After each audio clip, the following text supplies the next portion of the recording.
Yeah. I feel like I've got something in common with the people who listen to this podcast. It's sort of highbrow, like.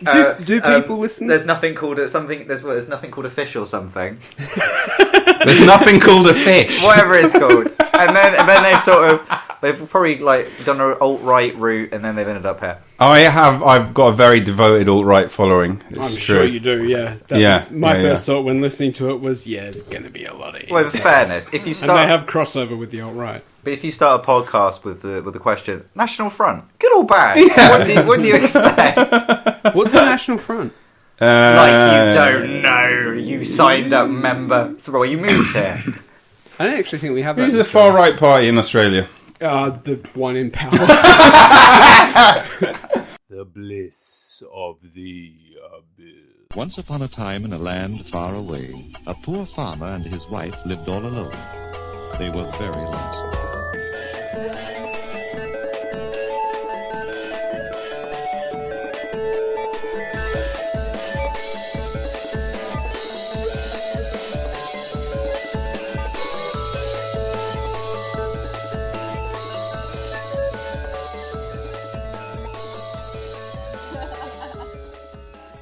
The bliss of the abyss.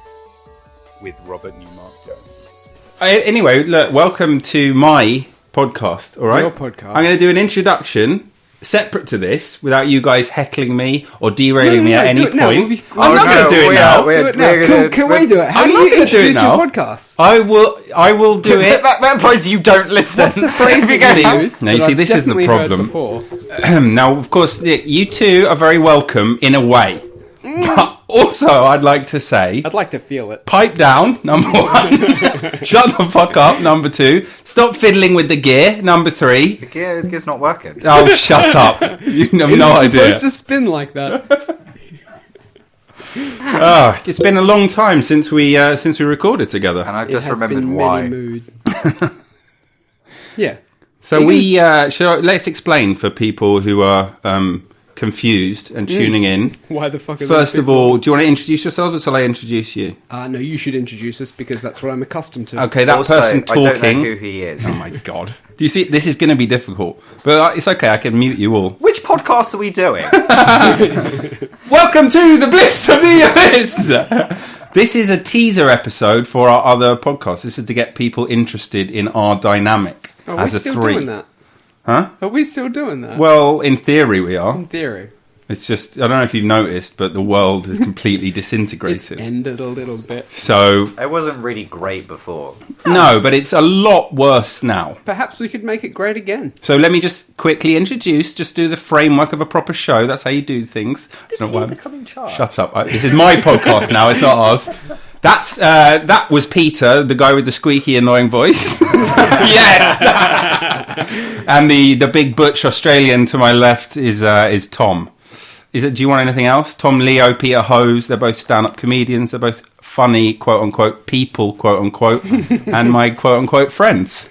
And we do a podcast together, or we did, called Not Fit for Human Consumption, which we haven't done in ages because lockdown. But we've got a load of episodes, and some of them are good and some of them are bad, and we're just waiting to release them. So I thought you could come on this show, we could make it funny, no pressure, a lot of pressure, have a good time, no pressure, a lot of pressure, and, also nice to hang out and see you. Yes, in the back. If you like. So, just out of interest, how many listeners does this podcast in? And the reason I ask is I just want to know how much effort should we bother? I would say put in as much effort as you ever have to anything in your life. Yeah, that much. None. Yeah, even his sigh was lacking the requisite effort. He tried to act out that he was sighing, but he also fucking half-assed that as well. He's like, I could make this believable, but I can't be bothered. I feel like if I was to say, I love you to someone, I'd just go, you know the rest. Yeah. Even though that requires more words and effort. I love you.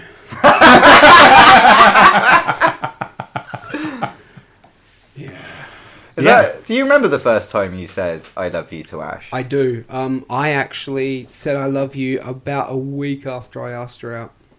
And He's a romantic. It was as true then as it is now. Which is to say, No, not at all. No, I did about a weekend. I think it was a week. It was a week or two. Yeah. Having said that, that was not a week after our first date. That was a week after me actually asking her to go steady. Go steady. Was that what you say? Hey, babe, you want to go steady? No, it's not. What do you say? Will you be my girlfriend? Yes. Fuck. Wait. Well, there we go, Tom. You've asked. You can't take it back now. It's fair. He's got me dead to rights. That one. There we go. And I would actually, if I get a say, I would rather be dead. That would be my preference. That can be arranged. And always going to be an awkward conversation with Ashley. I was going to say, you guys are going to have to split my... Lucky I don't... Sorry. I don't want to do that, Tom. Thank you. Lucky I don't have anything, so it's not really much of an estate to split. It's not what I would be splitting. I've heard you own a lot of property around I own the world. most of it. Yeah. Including this one. Including everything the light touches. Have you heard of Australia? Have you heard of Australia? Yeah? Yeah. That's yours. That's all mine.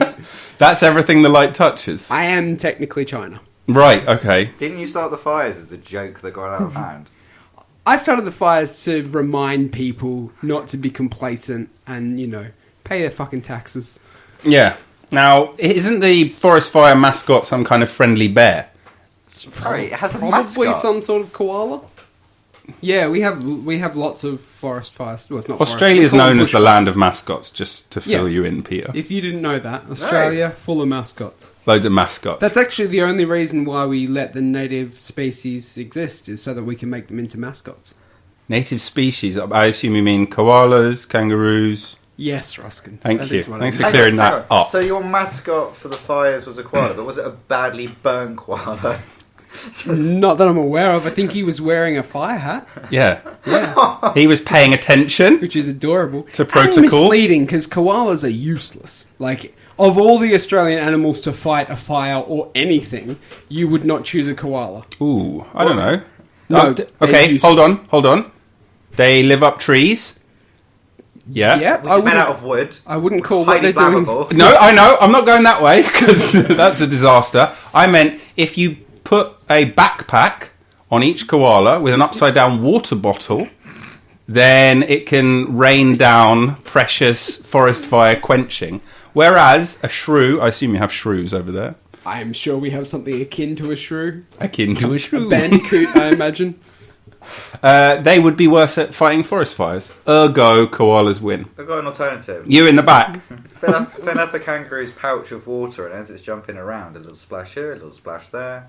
Yeah, but then the Joey would drown. Sacrifices must be made. That's true. Sacrifices must I'm be not sure made. how much a pouch can hold, though. Like, just Let's a find little- out. Let's find out on What's this the week's London episode. Zoo?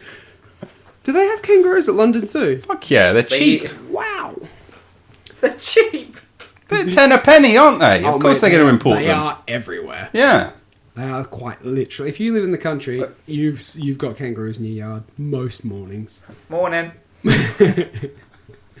And people hunt cats in Australia, don't they? Yeah, so anything that is European or introduced, Uh-oh. except The Caucasians, white man. yeah, except white people, you are. I wouldn't say that you're legally allowed to hunt it, but it certainly isn't frowned upon because they do insane amount of damage to the native species. Yeah. So, for example, all of the cute little mascots that we have, they destroy their habitat and basically eat all their food. They steal their homes. Uh-oh. Which is very European thing to do. And then they basically just render them on the cusp of extinction. That's not true. We don't we don't steal their homes. We make them build us new homes where their homes used to be. We don't live in their shitholes. We want to live in a palace. I'm sure that in a court of law you could argue that point. Yeah, the court of law. Where we we'll be built- quite soon on the Yeah, I was basis gonna of this The conversation. court of laws that we built using Yeah, the laws exactly, that we yeah. have written, that we have forced them to follow. I think I'm going to be fine. And if you'll turn to page 53, I think you'll find everything is in my favour in every possible way. Yep. Yeah, so that's why we shoot Europeans on sight. Okay, good, yes. Mammals. Human mammals. Yeah. So Tom and Jerry... The backpacker murders were just a case of What are the backpacker mistaken murders? identities. I mean, I can guess. Have you not seen Wolf Creek? Wolf Creek is a horror movie. There's a couple of them, I think, based on a true story of a guy who killed a bunch of European backpackers. British, I think. The backpackers or the killer? No, the backpackers were British. Did The he killer just was like them Australian. because they were backpackers, or I think he just killed them because they were there. And let me guess, they were Was it young fun? women. Well, yeah, he enjoyed himself. And they were I young assume. women. They were young. No, one was a young man. One or two were young but men. very effeminate. Trying their best. Hiya! Now, is hitchhiking a thing in Australia? Is that how he killed them? Yes, that is. It's Yeah. not a recommended thing. You're not No, gonna but it's still hitchhike more in of a- Australia. It's because That's how my dad used to get around, was hitchhiking. But then, you know. What? He killed some backpackers. got a lot of cars. They became a used car salesman. There were all those court cases. You know the story, tale as old as time. But you wouldn't hitchhike in Australia because. Oh, I would. Oh, No, sorry, because but I you won't own a finish. fucking car. No, but I'm just saying you wouldn't accept hitchhikers because I would. It's Sorry, you weren't finished. hundreds of hours to the nearest town. It's not like, oh, I'll just give you a lift up the road. No, like you do. It is. You would accept hitchhikers because if you are stranded anywhere but the cities or suburbs in Yeah. Australia, you are about, half a day away from death in the summer and probably a day away from death in the winter. Come visit Australia. And that's without any of the animals or locals attacking So you. why is your country afraid of COVID? We're not. We beat COVID. Yeah, I don't know if you've been keeping abreast of the news. Except They in beat Melbourne it. and Queensland and I think maybe South You've Australia. mentioned Yeah, more that's than one about place, it half sounds the like. country now. Yeah, fine. The UK, we defeated COVID except for Leeds, Manchester. Except for Liverpool. England, Wales, Scotland and a bit of Ireland. And The best shit bit. of Ireland. According to Dublin. According to Dublin. I've never visited Ireland, and after this I won't be allowed to. Have you I not? visited Ireland. It is incredible. It's called the Emerald Isle, Peter. Yeah, because hello, it is Caitlin. the colour of an emerald. And there are emeralds there. Hello, come in. Uh-oh. Here we go. Here we go. It's Hey, Caitlin look. here to do a type 5. Yep, it's Kitchen Corner, Kitchen Conundrums. It's the Great British Bake Off. That would be an unusual superpower to have. But only blind as long as you keep talking. Yeah. So it wears off It's as like soon as you... reverse invisibility. Yeah. Yeah. You have to filibuster. That's That would actually be a great superpower. Imagine being able to temporarily blind people. No pain, no nothing, just click your fingers, they're blind, and then you... Oh, I don't know what you're going to do. Yeah, well, that's the problem, isn't it? Yeah, I This was gonna feels say- like a superpower you're going to use for evil. Aren't they all? What, should I drink it or not? What do we think, people in the room? I am not going to interfere with your marriage. Yeah, no, I I will feel, make her first. I feel like this is something... Okay, I got this. Yeah, you got this, yeah. Thank you, Caitlin. Action stations, I go. have not left upstairs Right, except let to me let traditionally you in. help see you out in a sort of husband-wife way. You guys. Oh, you know, yeah. I'm going to be the husband. Kitchen going to get the intercourse. bacon. Yeah. He's going to... see you in 20 minutes. 19 of that is going to be cuddling. I'll be honest. I've always liked Caitlin, but I never get that Rob. yeah, Rob's a bit of a trouble, isn't he? I'm not saying Caitlin could do better. I mean, you're implying it heavily. And I don't think anyone would disagree. Actually, Rob is beyond attractive. He's ethereal. He's like a male Galadriel. Rob looks like a drawing that came to life. Yeah, he does. He looks like that drawing that came to life, because that is a drawing of Rob without with a cat attached to his face. He does very much look like that dwarf, though, from The Hobbit. Yeah, the pretty one. Pretty one who Yeah. gets killed. Oh, The only one yeah. that I was doesn't thinking have the a older beard. one. What's his name? Killy. Yeah. Which is ironic, because he gets killed. Killed a lot. Yeah, he gets killed once. He's not Frodo, he's not wearing mithril. In this house, we are faithful to the Lord of the Rings canon. Speaking of cannons, What did I miss? old Huh? mate trousers with no jocks on. You're just going to have to listen to the... Yeah, you just have to listen to the recording Oh, great. Which of is us more than chatting most mad listeners would shit. Now, can you stop insulting my listener base, please? I have some- Why? The racist, homophobic, fat... Yeah, are your listener base not used to being insulted by this point? No, I talk very lovingly to my listener I base. wanna say that- We have a Why? relationship. Why? Because I lack intimacy in my personal life and I feel the need to overshare. No. Wow. Because I believe in treating people with kindness and love. No, Why? you don't. What's your I theory? am. Where's that ever gotten anyone? It's got me married, I guess. Yeah, well. I'll keep my opinions on marriage to myself. Ooh. I got a couple of theories on marriage. Oh, yeah? Is it like your theories on evolution? Oh, God. Please, look, can we not have eugenics for once when we talk? I promise nothing! I'll be honest, hearing some of the conversations about COVID, forced sterilisation doesn't sound that bad. Never I'm worked. I'm not for forced sterilisation. Hang on, however, I've already lost. I'm not for No. forced... That was a stutter. I'm not for forced sorry. sterilisation. However, my opinion of people, already exceedingly low, has definitely dipped since COVID. Really? People are really fucking stupid. Yeah. And, like, selfish and self-involved and just not willing to even do very slightly uncomfortable things for the benefit of broader society. You mean wearing a mask? Wearing a mask properly. Yeah. Yeah. You know, if it's one not thing over I've your seen with nose, masks... take it off. Such a weird thing. People, like that. Some people, they'll be wearing a mask, they'll say something in a shop, and the person will go, sorry. And then they'll take and the they'll mask off. pull it down Yeah. and speak even louder, which not only negates the mask entirely, but actually made the situation worse because you're being louder. Projecting. But what can you do when they genuinely can't... Like, you're in a coffee shop, because I've done that a couple of times, I won't be ashamed to say that. You Obviously... Idiot. Well, no, like you've got the perspex barrier there. They're mumbling there with their mask on. You're trying to hear as clearly as possible, mask, and they just keep going. Sorry. Yeah. Like there's not unless I can actually write it down. Yes, exactly. and You show carry a whiteboard with you at all times. Have you never travelled... An etch-a-sketch. Give me a minute. Fuck. Oh, you've waiting. No, have you got a great point waiting? Have you? I was let's going to hear it. ask, have You you, know what, never I'm travelled gonna to do a... this. Yeah, do drink, please. Let's hear it. Rude. Have you never travelled to a foreign Enabler. country where you don't speak the language? Yeah, you just shout at them. Okay, yeah, If true. you increase My your bad. volume, English People- is yeah. actually It's translatable. actually Spanish. on the Do go. you Yeah, understando? yeah. I find it helps if you put on that weird accent as well. I'm not if sure you, what if that you mock was. them to their face in a language they don't speak, they will understand you. They will understand you deeply. Uno coffee. Spanish has to be one of the most easy languages to pick up casually, though. And yet, none of us can None speak. of us speak Spanish. So there we when go. You're, Tell you what, when it's you're really there, difficult. it's not hard. What do you mean? To speak English? No, to speak Spanish in Spain when you're there. Yeah, You it know- does just kind of come to you, doesn't it, a bit more? Oh yeah, but everything's like fairly dos cerveza, por favor. You know how to say thank you and please. So Yeah. dos is two. Everybody knows that. We've all lived. Cerveza, beer. I know that in I'll every be honest language. though, I struggle to order tapas. I couldn't think of the word. I was That's like, 'cause what you- is the word for tapas? That's because you kept calling it tapas.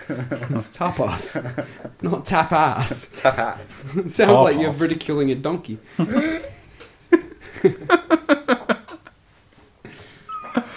Yes, Anyway. well, thank you very much for bringing me this Teacher's Blended Scottish whiskey. Aren't they the official sponsor of your It podcast? They are. literally They're one required of them. no effort from me, so you're welcome.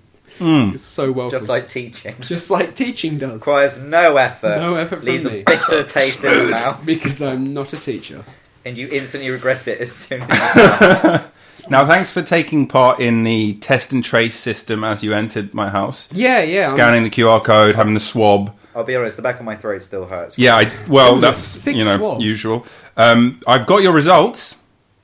I don't want to know. You don't want to know? Fair. No. That's your right as an individual. Just tell me whether or not... Just tell me I need to isolate. Don't tell me if I'm positive or not. Okay. Out of interest, did the test tell you he's gay? Yes. I thought that was the test we were talking about. Sorry. Oh, you didn't want to know your results. Fuck. Well, I presume that if I said yes to the swab, I was gay. So the swab was your There we go. penis. Yeah. Yeah. Because it What? I did the shows swab to prove I wasn't gay.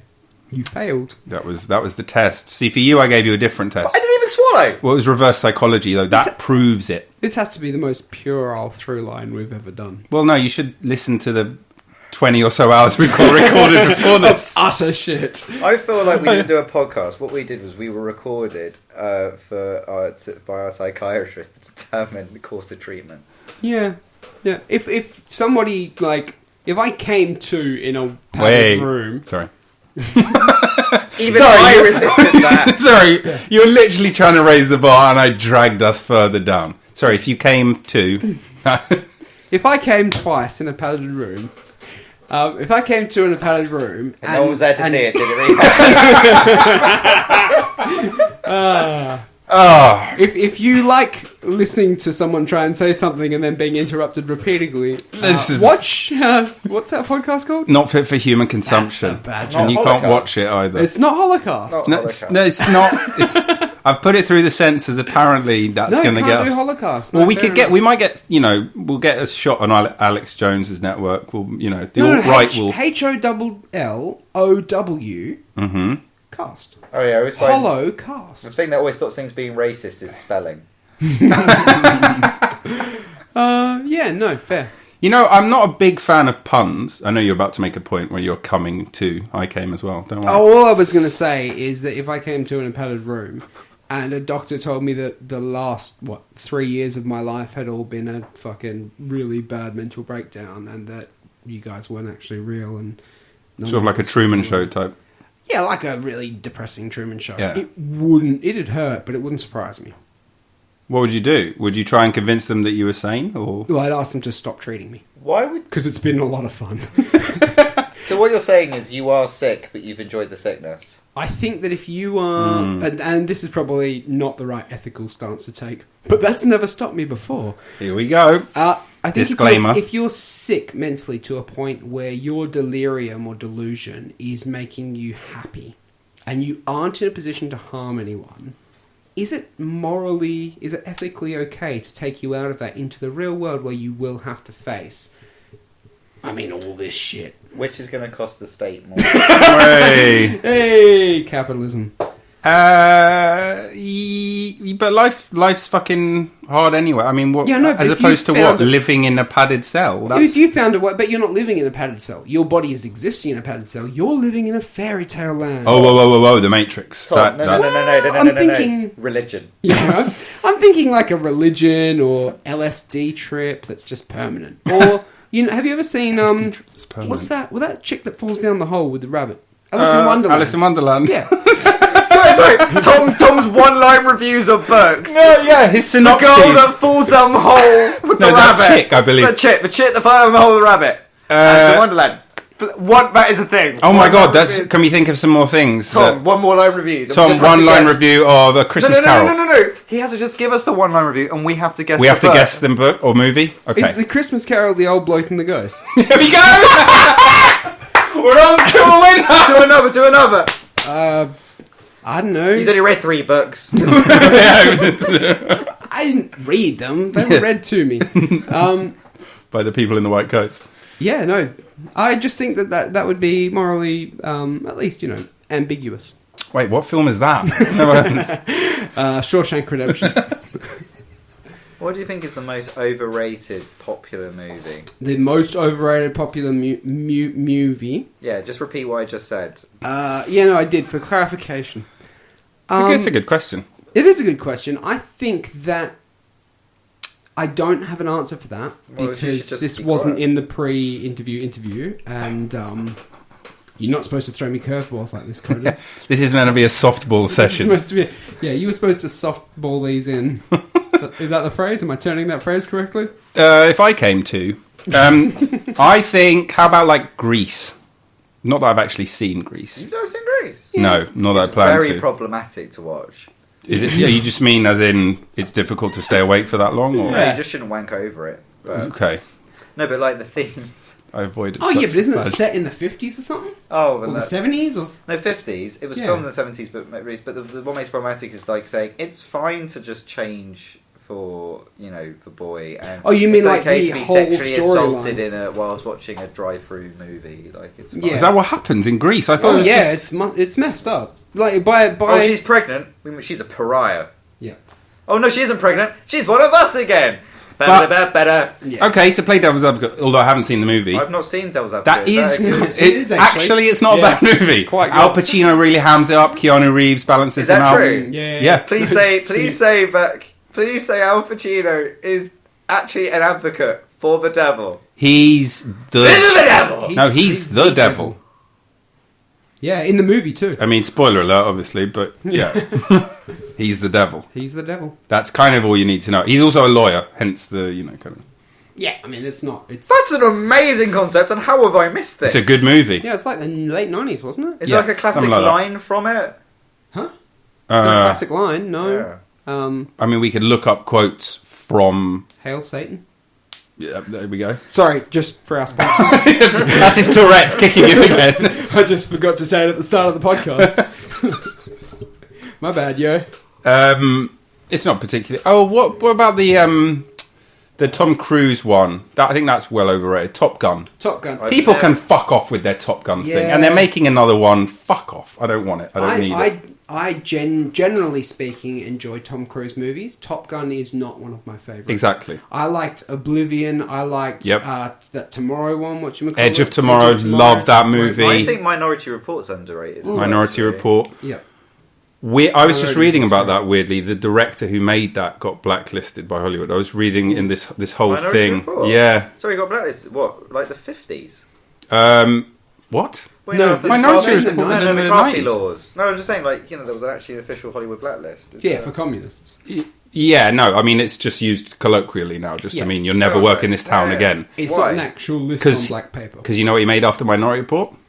Gigli. What's Gigli? Oh, yeah.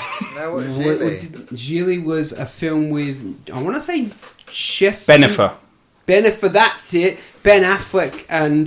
What? Jennifer Lopez. Say no more. He was blacklisted for making a movie. Making a movie with Ben Affleck. And they're romantic. Weirdly enough, they were together at the time and they have no chemistry. Exactly. And it's just Adam Sandler and it's, Jennifer Aniston were together. No, Adam not Sandler. No one mentioned Adam Sandler. Sorry. What's going Ben on, buddy? Affleck Ben and, Affleck. Ben Affleck, sorry. Jennifer Lopez, yeah? Yeah, exactly. Yeah. And they did. It all was just weird. it was just a crap movie. It's just not very good. astonishingly crap Yeah, movie. considering how good his previous work was, considering how good his lead actors are in general, What's the premise? it was very, very poor. Who cares? Yeah. That's Come how on, bad you know the the movie premise was. already. The premise was two people. There was love, you know, Why There's did some you make crime. that movie after Minority Report? because he wanted to break out of the typecast of making really good films. I thought People really have too high of an opinion of me. I'd like to make a real piece of shit so that The people... pressure's too much. Yeah, exactly. I thought Minority Report was directed by Spielberg. You are wrong. I believe he did exec produce it. Oh, He probably did, yeah. Okay. I personally didn't really like Minority Report. Really? Yeah. It's one of those where the concept comes in early and you're like, oh, I get it. And then that's Oh, just... it's not deep. No, but it parades as if it is. Yeah, That's like true, Inception. true. That's like Inception. Oh, it's so complex. It's not. It's literally three dreams It's within just- each other. That's yeah. it. But then, is Look, it a dream every at time the they- end or not? Well, spoiler. Who cares? Oh, I'm sorry. If you've not watched Inception by now, Well, at least heard about Have you guys been... Oh, two-part question. Have you been to the cinemas since lockdown No. lifted? No. And second part. will you leave my house? it. Yes. Well, then you haven't seen After Tenet, which is the new... David. He's got a podcast. He just had Tim Minchin on. There we go. David Tennant has a podcast. Yeah. And He it's just had called Tim David Minchin on. Tennant Does a Podcast. Yeah. So, With there Tim we go. Minchin. It's I mean, not not called. every time, It's not just called one. David Does a Podcast with Yeah, with just Tim one Minchin. episode. Just one He episode. should though. That would make it a lot easier to find. Double act.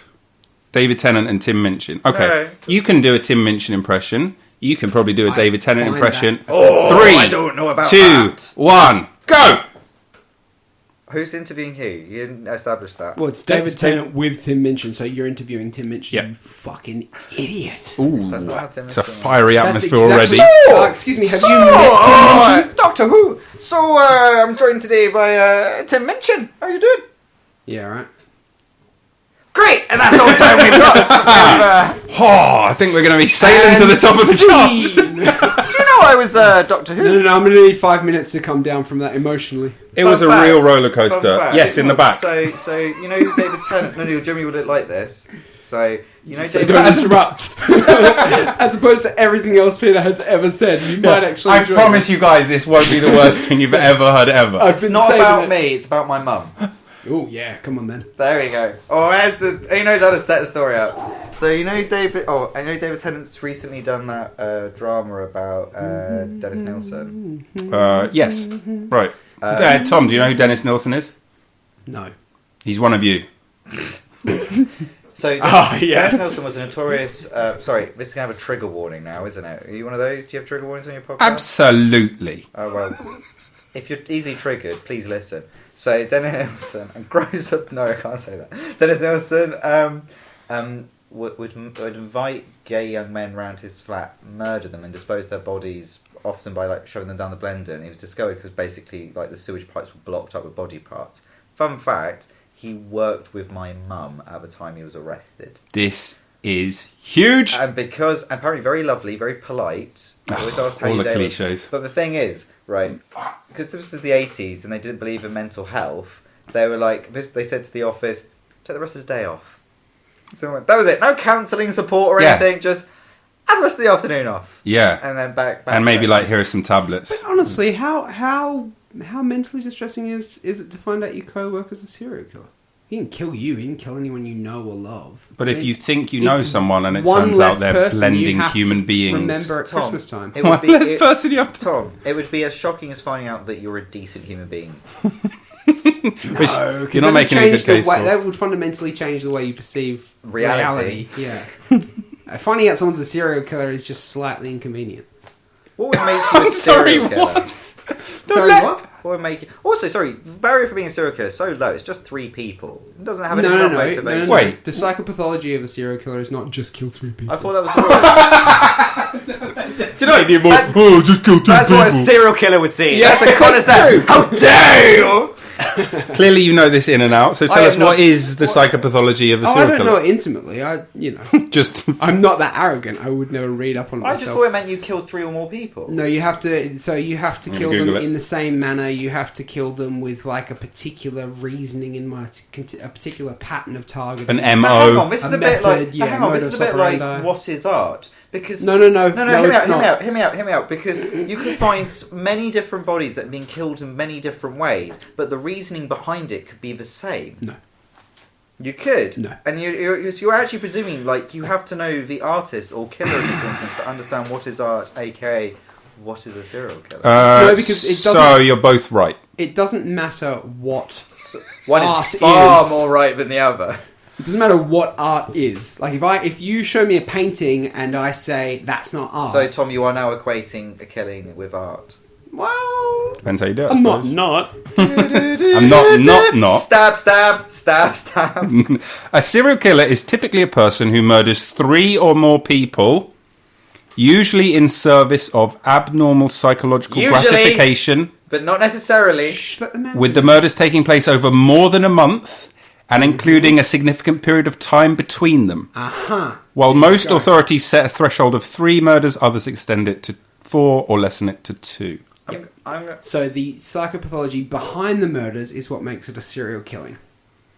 Yeah, You it can can- include... psychological gratification is the most usual motive, but according to the FBI, the motives of serial killers can include anger, thrill-seeking, financial gain, and attention-seeking. Yeah, if you just go out on a Monday and kill 3 people, that's just a bad day. That's just an average day. It's just an average day. That's just a weekend. No, there is more to it than just killing 3 people. That's like saying, making love to a woman is just... What's that like? Very similar to making love to a man. Yeah, you're not missing out on So that. is it the difference here between serial killer and mass murderer? Right? That's the Oh, yeah, for difference sure. here. Because, the timescale comes into it, but it's also the reasoning behind it. Because the serial killer, the serial part, has nothing to do... With who? No. It has Honey nothing nut. yeah, easy joke. The serial killing part... After every joke we make, can we please grade it? Yeah, I would love quite that. difficult joke. 2. For the whole series. For the whole... Yeah. By the way, can I just say, as soon as you Nope. got out Google and looked at the facts, I Yep. resented you. I was like, that never happens on Not a Fit for Human Consumption. No, Like, we're how not dare obs- you bring we're not knowledge? interested it into happens all the facts. time on But what's your this name? is the best. Ruskin's The best. podcast. Yeah, TBOTA. We fact check on this. Yeah. In fact, That's half right. of the podcast We- is just him reading shit off the internet. We have more facts. That than may or may not be I was going to true. say that hurt, didn't it? It stung a little. I mean, the best episodes of that. The The worst are when I tried to do something else. Yeah, we talk about bay leaves. What, like... or interview people who are right in the middle of work and you're like, hey, can I call you up and interview you for my podcast? I'm like, I've just told a child they can't come back to school. That didn't happen. Hang on. yeah, disclaimer. Disclaimer. Hang That, on. I got no phone call. yeah, because Yeah. you're you, buddy. Come on, Pete. You've been a miserable cunt for the last 3 months. Because of you. You haven't called? I have called. Do you remember when we had that 4-hour-long phone call? You came over here and ate him at a house and home. I literally invited you over to my house. I said, Peter, we can do a podcast if you want. But instead, he sat there. He ate my crisps. He drank my orange juice. And he told me a very sad story.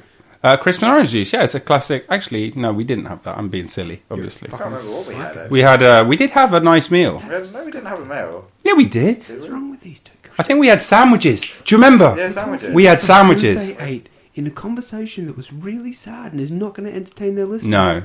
Here's the thing, Tom. When you're not there, me and Peter very quickly go into anal sex. Well, Hey, one do of us you, does. buddy? Yeah, one of us does. The other just bends and takes it. The other one's eating a sandwich. Hey, you do you, man. I don't judge.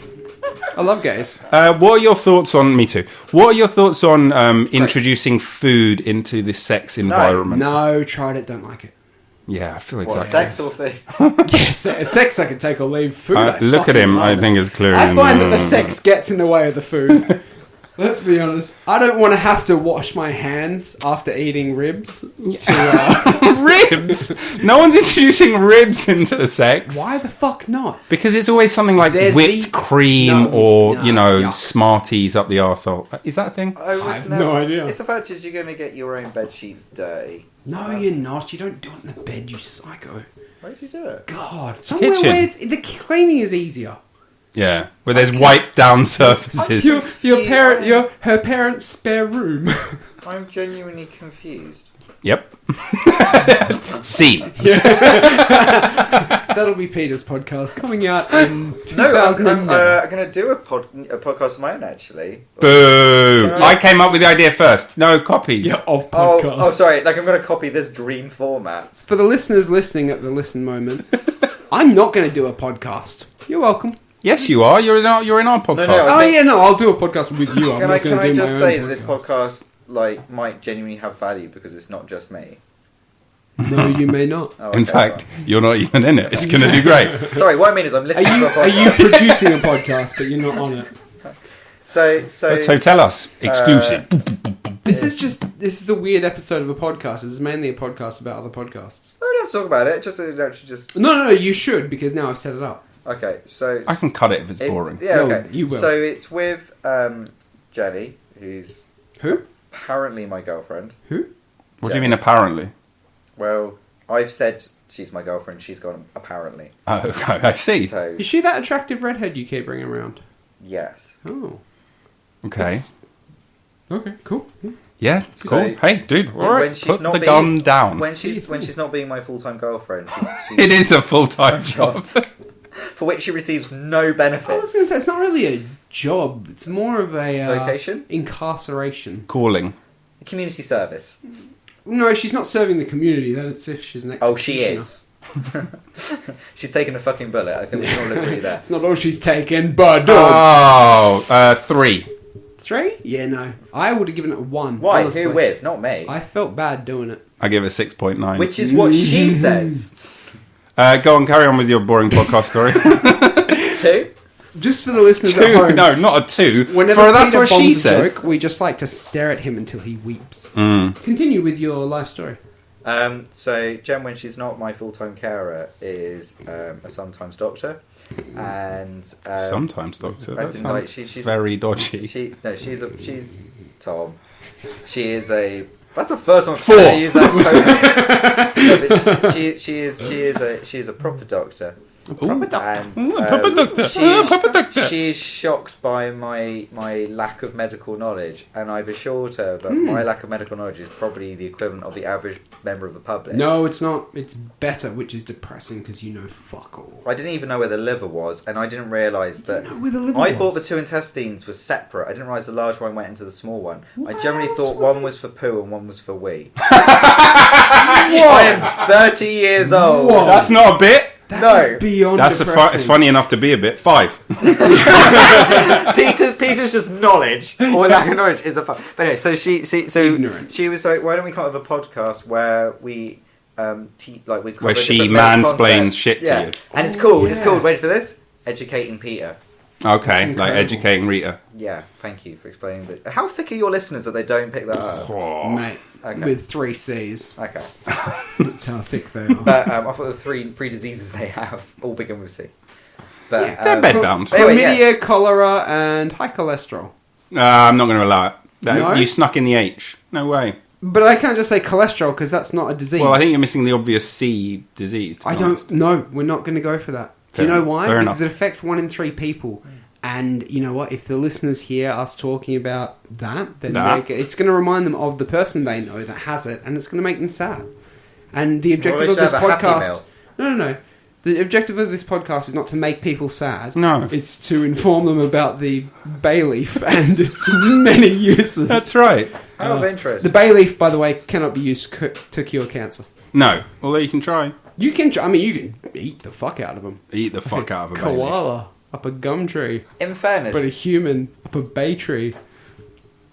if you spend your time eating bay leaves and not smoking cigarettes, Go it's on. like to have cancer. So I maybe. mean, is there any direct causal link between inhaling chemicals and cancer? I'll tell you what. I can Let get me the- put it. No, Let me, but hold on. Actually, Peter's the Save one it who for the doesn't. podcast. That's very true. Let me ask the doctor girlfriend. First question for what's her name? Jenny. Thank you. So bad. Yeah. an idiot. First question: are cigarettes really causing cancer? Yeah. Cigarettes. Or is true that false? just something that big... What do you do when you're not smoking? What do you mean? Well, what do people do when they quit smoking? What do they do They with that talk time? about having Patches? quit smoking. Where's the competition market? Vape? Vapes one, yeah. Vapes one. You can go for like chewing tobacco. So big vape and big chew. Yeah, I don't think they're that Yeah, big. that's Also, just the what people who big own the vape, wants. Yeah, because it's the same they're all shit. owned by the Yeah. tobacco companies now. Yeah. So That's what big health wants you to believe. yeah, That cigarettes cause cancer. That's what the NHS should call itself. Big health. Big Health. It sounds like a rap name. Yeah. Big Health. And you know what? They should drop freestyles every Friday instead of that fucking clap thing we had to do.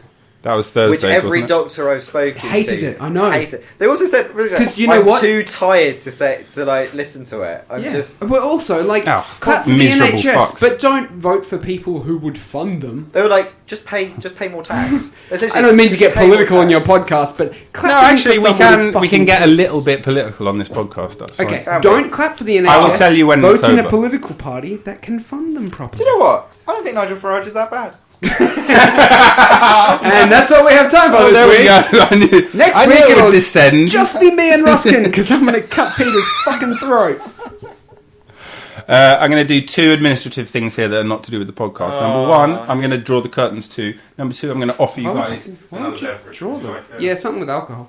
I'm a regular listener to Rob's podcast, so I know that all that slurping and burping and farting and fucking around that he does, I know what happens. You're sitting there at home, you're listening to Rob's podcast, you know, kind of enjoying yourself, and he makes a fucking god-awful sound in your ears, and it makes you shudder. It makes you shiver. It makes your butthole pucker. And... Are they actually listening though, or is it? Just No, on I assume by it's this point they've it's just turned on off. in the background. Well, I actually Like was white listening to it while I noise. was cleaning the house. That was what I'd do. I'd put it on while I was cleaning. Quieter And the louder? sound of the vacuum would drown it out. No, I did. I listened to it while I was cleaning, and I don't vacuum. Which did you enjoy more? It scares me and Listening I to the bark at it. podcast or cleaning the toilet? Well, I was actually cleaning the toilet whilst listening to the podcast, and I can tell you, they don't improve one another. Let's put it that way. Oh, okay. Yeah. Like, cleaning the toilet is still as bad when you're listening to I Rob enjoy cleaning slurp. the toilet. I bet you do, you kinky bitch. But me, I don't. Hang on. Gentlemen? Mm. Oh, having a sip already. Nostrovia. Nostrovia! Good lord, what's in that? So this is all I basically had. That's It's, okay. It's got an anise aftertaste. yeah, so it's this got tastes it's like as some days. what's they call Edinburgh gin or something? Is that what it's called? It's a it's sponsored Edinburgh by. gin, also known as whiskey. It's an infused Oh yes, like whiskey gin thing. Whiskey infused gin. No, you know what? That's wrong. Yeah. It's King's Cup, isn't it? You've gotten drunk, you've made a King's Cup, and you thought, fuck it, I'll put a cork in that and serve it to guests. Oh yeah, nice. Blackcurrant and anise. It's actually a good combo of flavours. Yeah. This was given to me by a client. Yeah. A client.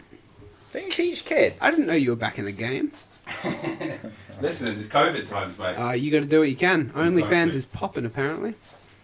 So what were you guys talking about when I left? How you slurp and burp into the microphone, and then we quickly moved on to Peter asking questions that show off his insecurity. Oh, okay, so normal standard fare. Yeah. I tried to do a bit. Peter sat there thinking about himself and then brought himself up. I do try and cut out some of what my he says. burps and slurps. Do you? Yeah, and some of my and I do both of those quite a lot, but it gets tiresome. And I imagine does. editing is incredibly tiresome. What I try to do is not burp directly into the microphone. yeah, Also, what are you doing that you have to burp so often? cocaine. By the way, Tom's response is, "We just try to be good." I I do mean, try to be good. It takes a lot of effort. I think I'm probably slightly more gassy than the average man. Don't know about the average female. You know what? I think that is probably a good thing, because if you didn't have some sort of fatal flaw, you'd be one of those annoying people who was like, just, I don't know, What? too perfect. Oh, I'm going to put a music over this. So Yeah, there's- please do. Oh, there's moment. plenty wrong with him. Yeah, no, I know there is. Peter, would you mind? Getting the fuck out. Me So and that Tom are, We're you going to know. mate. Oh, I can just watch. It's fine. Mate, you cannot. Oh, we could film it. Okay. Yeah, you have to do it with your eyes closed. We'll tell you where to point the camera, and you just close your eyes. And if I came too, Yeah, if I came to in a padded cell. If I came to in a padded bra. so I wanted to. What should we talk about? Something else I wanted to talk about with you, interesting gentlemen. Where's you prepped for this? I always I prep. think you should prep. I always prep. Yeah, because I think the best thing about being prepared is that if you are well prepared for something, you can improvise at will, but you don't have to rely on improvisation. Yep. I found that when I was doing that thing that we all used to enjoy, stand-up. The better I knew my set, the less I used my set. That's exactly the same as me. 2. Not too Oh, he brought it back. That's good. yeah. It's Yeah, nice. no, the better I knew. Whenever I was like preparing for a bigger gig, 5 people. double digits, please. I would memorize my set to a point where I'd actually go to that gig and not half, but like, a good quarter of it would be riffing or ad-libbing and stuff like that. It's just because you know the material, you can dip in and out of it so Yeah. much. I think the same is true with any sort of off-the-cuff thing. If you have a preparation, even if it's just like a skeleton, then you Yeah, you're prone to improv. that's my.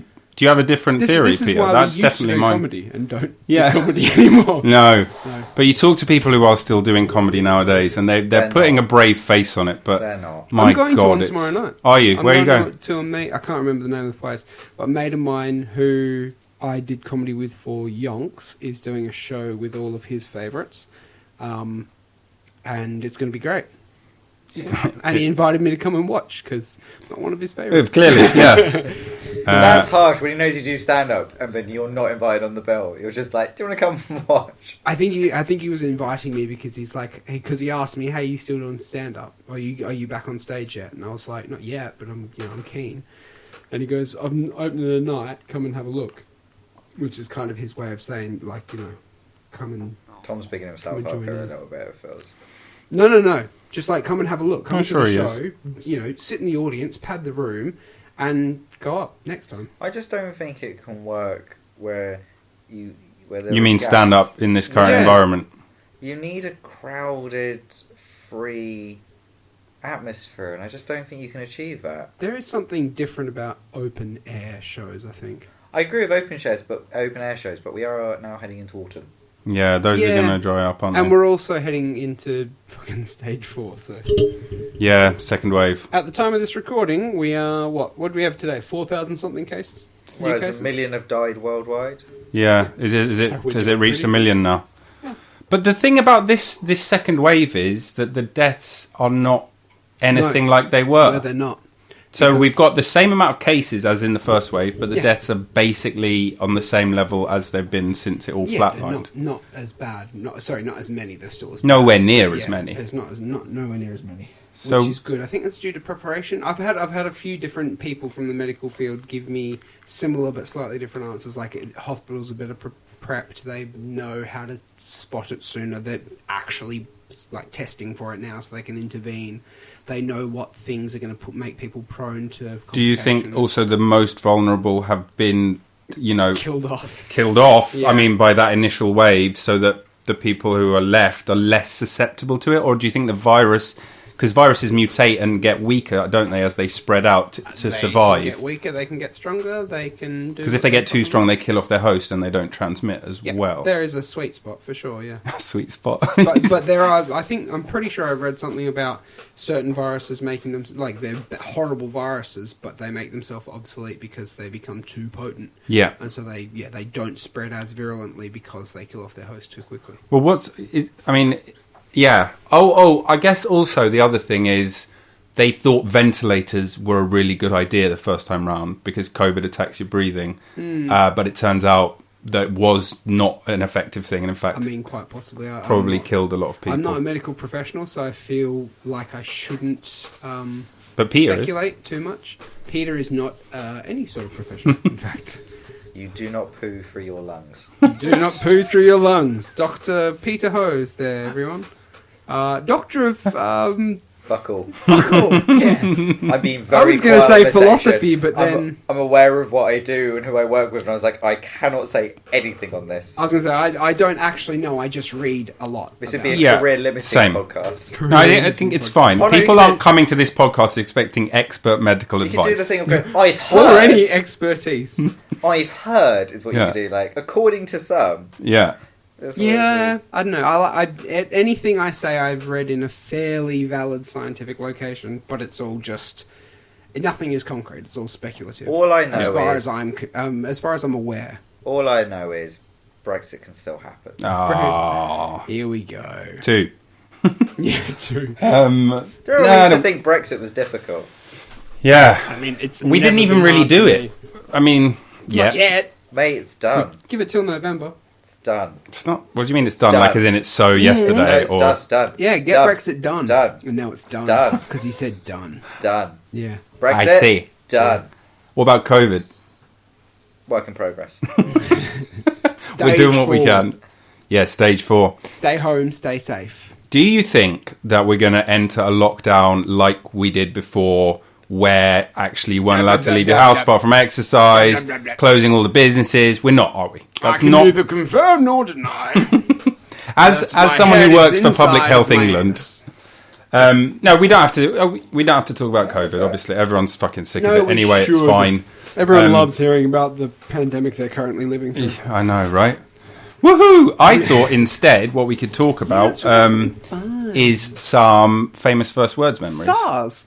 I thought that might be fun. Do the listeners know what famous first words? Part of this will be introducing to people what it was. Right. Okay. Maybe we can talk about the Bank of Friendship. We can talk about some of the crazy characters.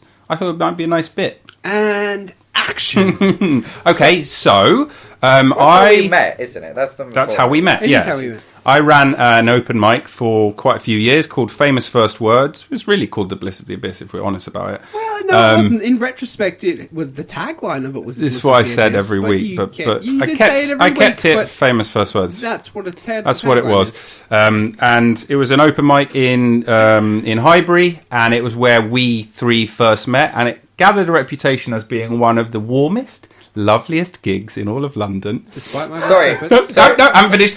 And also sparsely attended on a Monday night and full of insane people. Gunners. Some of who were quote-unquote acts, others of who were just drug dealers who worked at the establishment. Some of whom were the bartenders. All I would say is that your gigs practice social distancing before COVID. Yeah, before it was cool. It's that rule of 6 But there was some long established. I'm a trendsetter, mate. I'm ahead of the times. You are. Thank you. It was a gig on the Monday where we could do whatever we wanted, so that way we could practice stuff for the real gigs later in the week. Yeah, essentially. Absolutely. Yeah. 100% right. It was a gig you could go to, and it did not matter what you did. It was okay. And Because you could tell the host didn't care. I did very much. And everybody who attended understood that this was There's no rules. There's no Free for rules. all. There's no stakes. Do whatever you want. Get up there. Feel free to bomb. Good luck if you want to kill. There was a girl who got up there and did 10 plus minutes on rape. Yeah, yes. She just kept, and didn't matter how badly it went, she just kept doing it. Yeah. Forced it upon us. She won. One. And I'm going to take that one away because that was technically a rape joke, and you're not allowed to do those anymore. Yeah. Peter. God, if I could cancel you any harder, I'd get a boner. Sorry. If you had a career, we would cancel it. So do you remember any, like, particular evenings? No. I remember several. I wasn't talking about famous first words. I mean, in general. No. Yeah, do you remember some of our... So one of my favourite memories from Famous First Words was the night where I really upset Peter. Because we were... Yeah, he was... It's not just proper- one night. Yeah, no, but I mean, like, you were genuinely hurt. Was I? Yeah, it was hilarious. It was so much funny. So we had an audience in, like actual Actual punters. actual punters, who sat through the whole thing. It happened from time to time. We were kind of like, there was a lot of banter, and I think we got a bit dickish towards the end, just of Famous First Words, where it was like the three of us were now such good friends that there was a little bit of like the Ruskin, Tom and Peter show, and not just people there for an open mic. Yeah, that did happen a bit, didn't it? For which we We apologise. formed a clique. I made There was a no clique. apology. I mean, it's not like we were unfriendly. Right. It was just very much we were too comfortable being there and doing the thing. And there were a lot of people who went there and they're like, they're still nervous about doing comedy. Yeah. And then it was like, oh, there's these three guys who are like really fucking chill and rowdy, and like there's these in jokes, and I can look back on that now and think, oh, if I was a new comic coming into that, I probably would have gone, oh, okay, I feel like I'm interrupting something. I disagree. I think we created a warm atmosphere. Of course you do. You don't to have bring any them in. empathy. I'm with you. I think there's a lot of You're people. both Honestly, wrong. there are comics who then said to me that they actually felt more One comfortable. comic. His name is More than Tommy, one. There was more than one. and he really liked you, and I don't know why. I love Tommy. He knows He was Fallon when he sees phenomenal. it. Tommy was very talented. I assume, Is, still yeah. very talented. Definitely. He Well, got through to, he I think, was- the semi-finals. I think he was So one You of Think those. Yeah, he was one of those comics who, like, he started gigging there very soon after starting comedy, Yeah. and he made the mistake of asking Peter and I for advice. Yeah. And it was just one of And those we've not things where seen it's him like, since. I was going to say, MIA. even though we gave him so much advice, he still succeeded. and I really so tried to give him the hats off best to advice him. I had to Yeah. my success, And yet he still actually He did still well. actually did well, and he's genuinely a very funny lad. What's Shout his out. last name? Taylor. Taylor, Tommy Taylor, yeah. Which But- I think is also a porn Darling of a star person. name, actually. Does sound a bit like a porn Does star. sound like a porn star name. Does sound fake, But back to too. your anecdote. What was this Sorry, night? yeah. So there's actual punters in, and we were playing around a bit, and we all did. Like, there was a bit of energy. There was people doing all right, and then Peter gets up, and he gets up with this swagger of Oh, confidence because the night is going well and people are enjoying themselves, and then he just fucking bombs so badly that the room is now quiet. And I've begged Ruskin prior to this point to go after Peter because I just wanted to go after Peter. I was like, yeah, I'll go after Peter. And he bombs terribly. And at Famous First Word, that's happened. We all bomb there. That's sure. the point of the night. You can get up and bomb and you don't feel anything because it's Famous First Words. Who the fuck cares? Yeah. But on this night, Peter had bombed in a room that was actually quite warm and welcoming. And then I got up and I just started pulling the fucking piss out of him. And in your defense, I was being pretty fucking brutal. And I don't remember any of this. No, you were quite drunk. You got quite drunk. That's probably part of We've been at the it. Bank of Friendship before that. We sunk a few pints. Yeah, so to explain to people, there was a pub across the road We that didn't we drink would at go this to. We wouldn't drink at the Gunners unless they gave us free booze, which they did quite Actually, often. they had a decent... I mean, they weren't worse than the Bank of Friendship. No, but we'd Still go fine. to the Bank of Friendship, chat shit, Yeah. write notes, pretend, record stuff, Yeah. but just have a fucking great time. But sometimes we'd kind of get wasted we'd before the get gig too had drunk. even started. Yeah, and then we'd pop into the Gunners and try to do comedy. But anyway, so Peter bombs, I get up, I make fun of him, and not to toot my own horn, but I fucking killed. I buried this And trauma. yeah, you did, man. And so after the gig, Remember, just remember, pause. This is one of Tom's happiest This is memories. one of my happiest Not memories. just Of the famous famous- first words. Yes. Just It's in the general. top 10. Yeah, of my life. like I mean, if I have a son, And other Still- than the ones you... a son that I keep, then it still won't bump it out of the top 10. wow. There will have to be something else that leaves. I wish I could remember. Yeah. Hold on, Anyway, there's you, something- you were plenty drunk, and afterwards Do you remember the jokes? no, God, no, I don't remember anything. Probably didn't. I remember this though. You got so I was like, "What the fuck's wrong with you?" Because you were like being all sourpuss and stuff, and he's like, "I just don't think it's cool that we all bomb and you made fun of me for bombing." And I was just like, "Oh my god!" Did I say that? Yeah. Aw. In your defense, you were drunk. Like evidently you don't remember it, so you were quite drunk. Caitlin is back. But it did make it She's more brought enjoyable. us beers. Look at this wonderful woman. Thank you so much. Wearing the mask Oh, yeah. as well. Good. Good. Safe. Following guidelines. Following guidelines. I do have other fun memories. Sorry, from I that. don't really remember any of that. I sound like an arsehole. Well, it sounds like you were completely blottoed. That's probably why you don't remember it. It was fun for me. Yeah. Thanks, Caitlin. Yeah, Caitlin just came into the room, looked at Pia, laughed at him, and walked out. I do not mind how long this goes for. Just let me know when it's okay to start prepping, where the noise isn't going to come in. So I don't care how late you guys go. Oh, I'm thanks. chilling. So She's the a nicest keeper. person You see? that I've ever met. That's a Did you keeper. marry her? I'll marry You her. should definitely marry her. I'll make an honest woman out of her one Again. day. Yeah. No, don't make an honest woman. Just marry her. I think that means the same thing. Yeah, maybe. I wouldn't know. Not into marriage. Caitlin, yeah. what was your favourite famous first words memory? Oh. Think about it. You don't have to answer now. The last If one. you come up with one, come and say. Okay. What was yours, Rob? Ask that with less enthusiasm. Yeah. Okay, I can do it. What are you doing, Rob? Oh, you got one? Yeah. Okay, come and sit Caitlin here. knows. Come and sit. Hilarious if it was the same one as Tom. Yeah, that would be great. Okay. I don't think Caitlin was there that night. You wouldn't cry in front of her. Hello. One of my favorite famous first words memories was a lockdown with Una.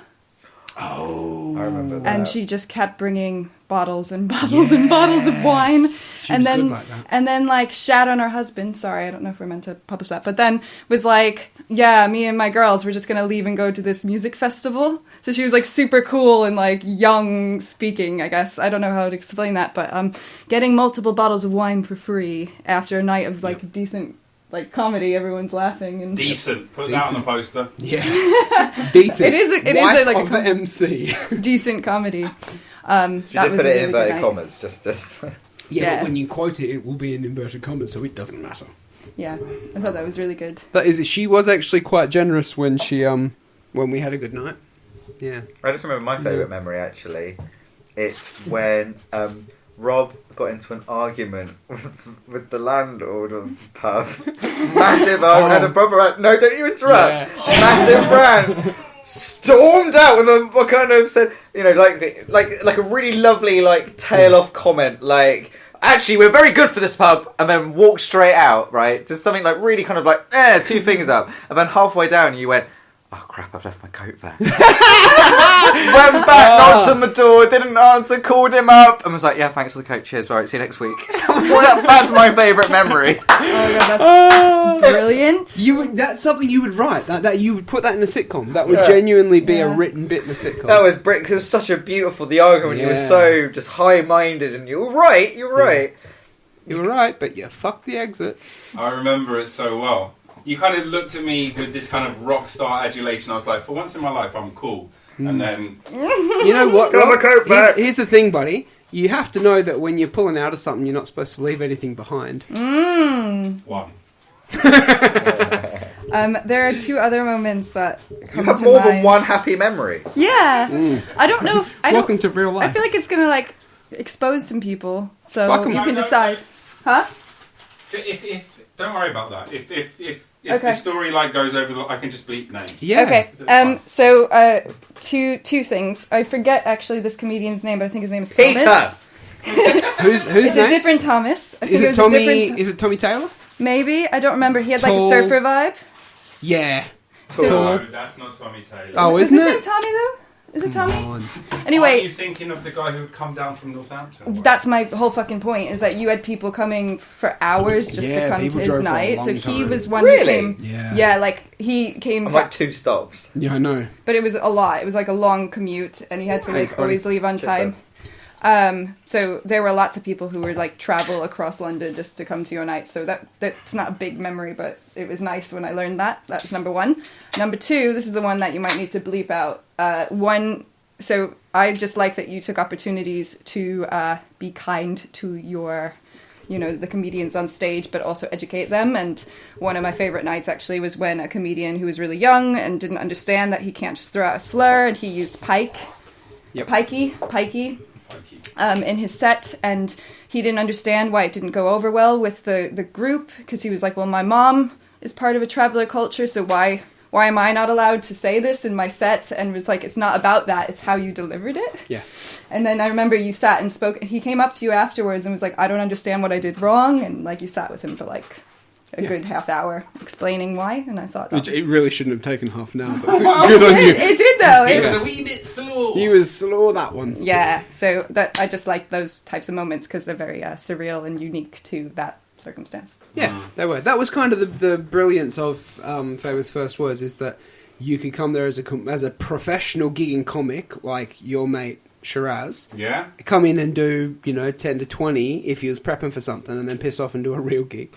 And then, or you could come as a complete newbie, and we had so many first-timers come on who got up, and we were just like, fuck yeah, go for it. And even if they sucked, they got a round of applause. There were people who stopped on stage because they were so fucking nervous, and we just immediately like gave them a round of applause and like, come on, fucking do it. Yeah. Doesn't matter if you suck, doesn't matter if you bomb, doesn't matter if you don't laugh, just say your piece. It wasn't a mean night, was it? No, That God, was no. the thing. Not unless you were, even if you were a prick. Yeah, no. Because otherwise people would have been mean to me, because I'm always a prick. Yeah, no, you always kept It was already supportive. Yeah. Yeah. That was the idea, right? Yeah. Except for the one time. Oh, no. You remember that I real think tall I know. guy? Super Mario Brothers roleplay. You remember the guy who was constantly going over his time and killing the room? I don't remember his name, and I don't want to remember his name for this podcast because he might have gotten a lot better because we all suck for a while. And he went, no, don't whisper it. These mics are really expensive. Bleep that. Yes, but him. Yeah. He got up, and for the billionth time, he went over time, but he went over by a good 10 plus minutes of his 5-minute slot. And you got up after him, and instead of making a joke or ripping on him or something, you fucking lectured him for about 5 minutes.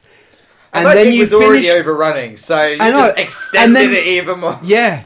But it just, every time I thought you were done, because I was laughing for the first 3 minutes. You had a solid 3-minute rant. You had a solid 3-minute rant, but then you started pushing it, and there was, you were right. We you were weren't flashing wrong. a light at the back, Yeah, but I was telling like, you were over. at what point do I just say, hey, Ross, can you fucking time's up, you cunt?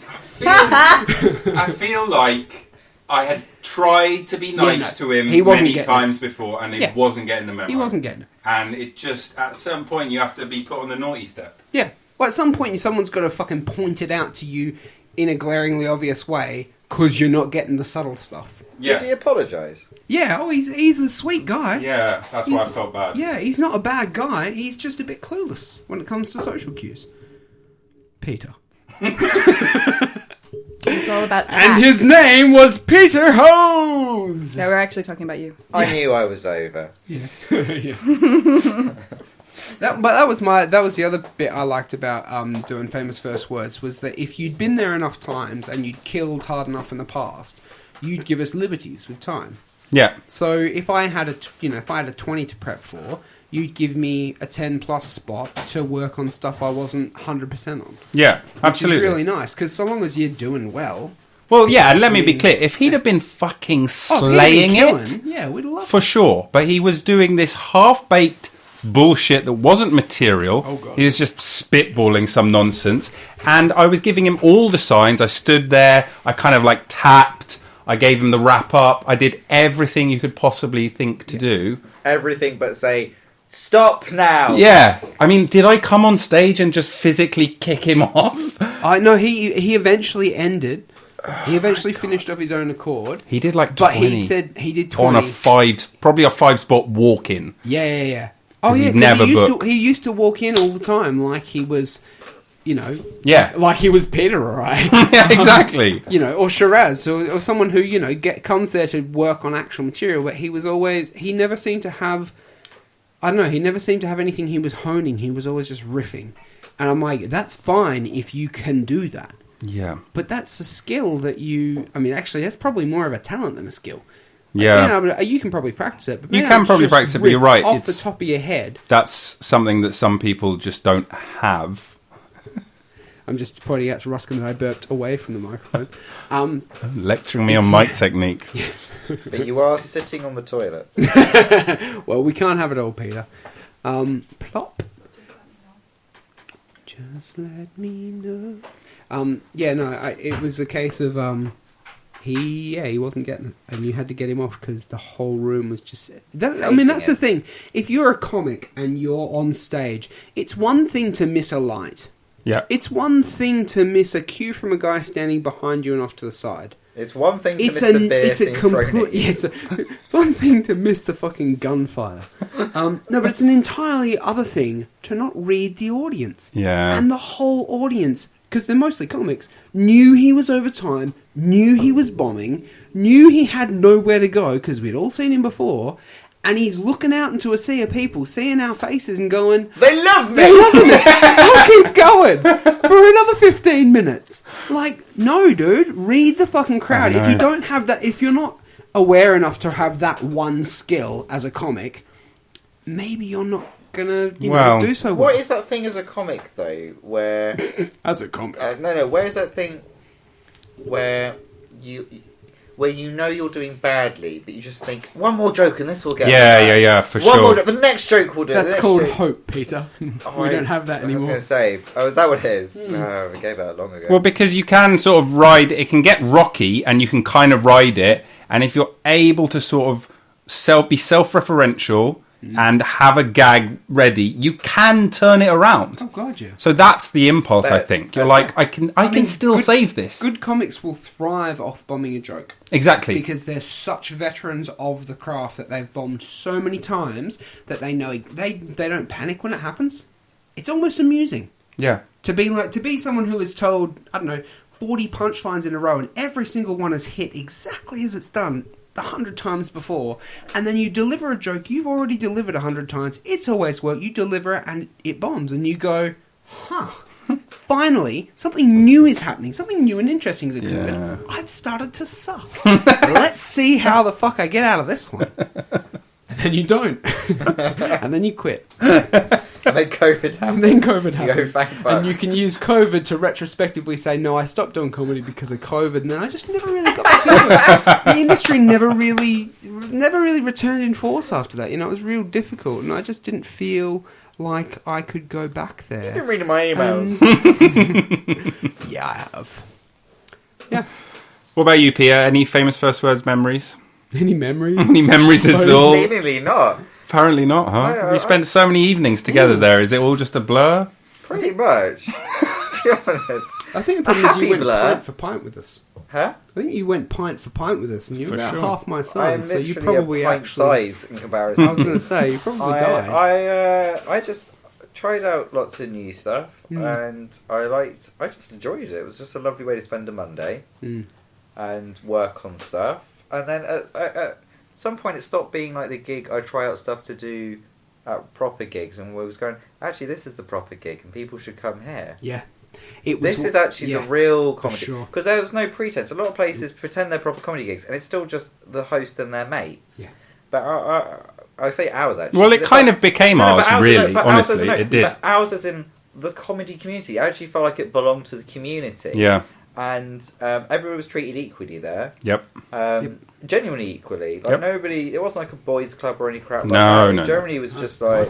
No, because the amount of times that the women would go up and they would like pick on us. Oh, God, yeah. And They went, you're the established guys. We're going to take you on. And Yeah. I loved With it. you. I Great. loved that. I was like, good for you. Yeah. You know? There were so many I don't know. The most diverse range of acts. I was going to say, I'm probably going to get in trouble for saying this, but I felt like there were so many women who could get up in that room and tell jokes that they might have been afraid to tell at other places. I agree. Because I've met a lot of comics who happen to be female. How is it female? No, sorry. Well, that's not how female works anymore. Those times are gone. Is there a podcast for that? There are several. You'll be co-hosting it soon, I believe. It's called Problematic with Peter Hose.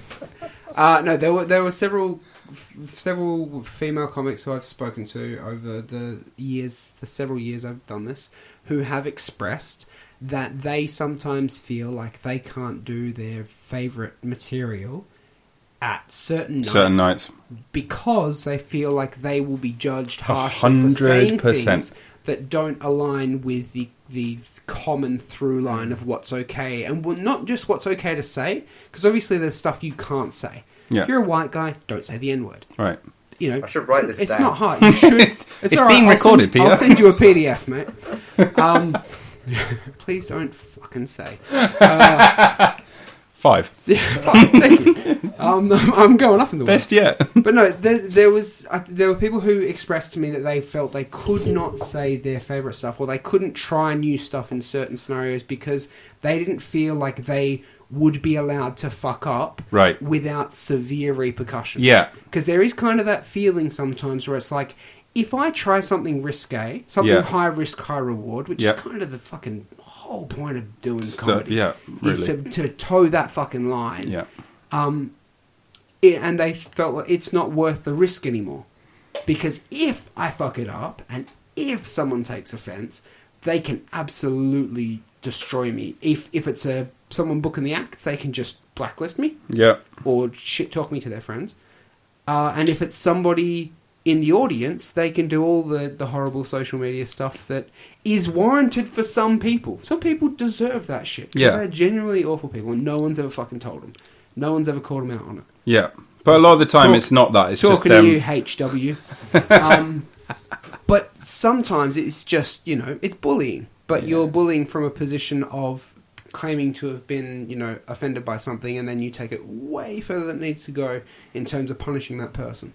I do remember that in the famous first words quite a lot. I don't know if it happened more with female comics as opposed to male words. I don't imagine it did. But just the amount of times I remember someone saying on stage, going, "Oh, I don't know if I should say this," and we'd all immediately go, "Do it, do it," and not in a kind of we want you to fuck up, like just do it, do it, and then they do it, and even if it didn't work, we were just like, good for you for just trying it. For like just getting out your little comfort zone. Exactly. And just trying it. Yeah. Because if you did that at the comedy store, that could be career limiting. Or if you fuck it up. Exactly. But actually, amount of times where it's like, do you know what, that didn't work. But there is something in that. Yeah. You now know there is something in it. Go away and develop it. And sometimes you don't realise how fucked up something is until you say it. Yeah.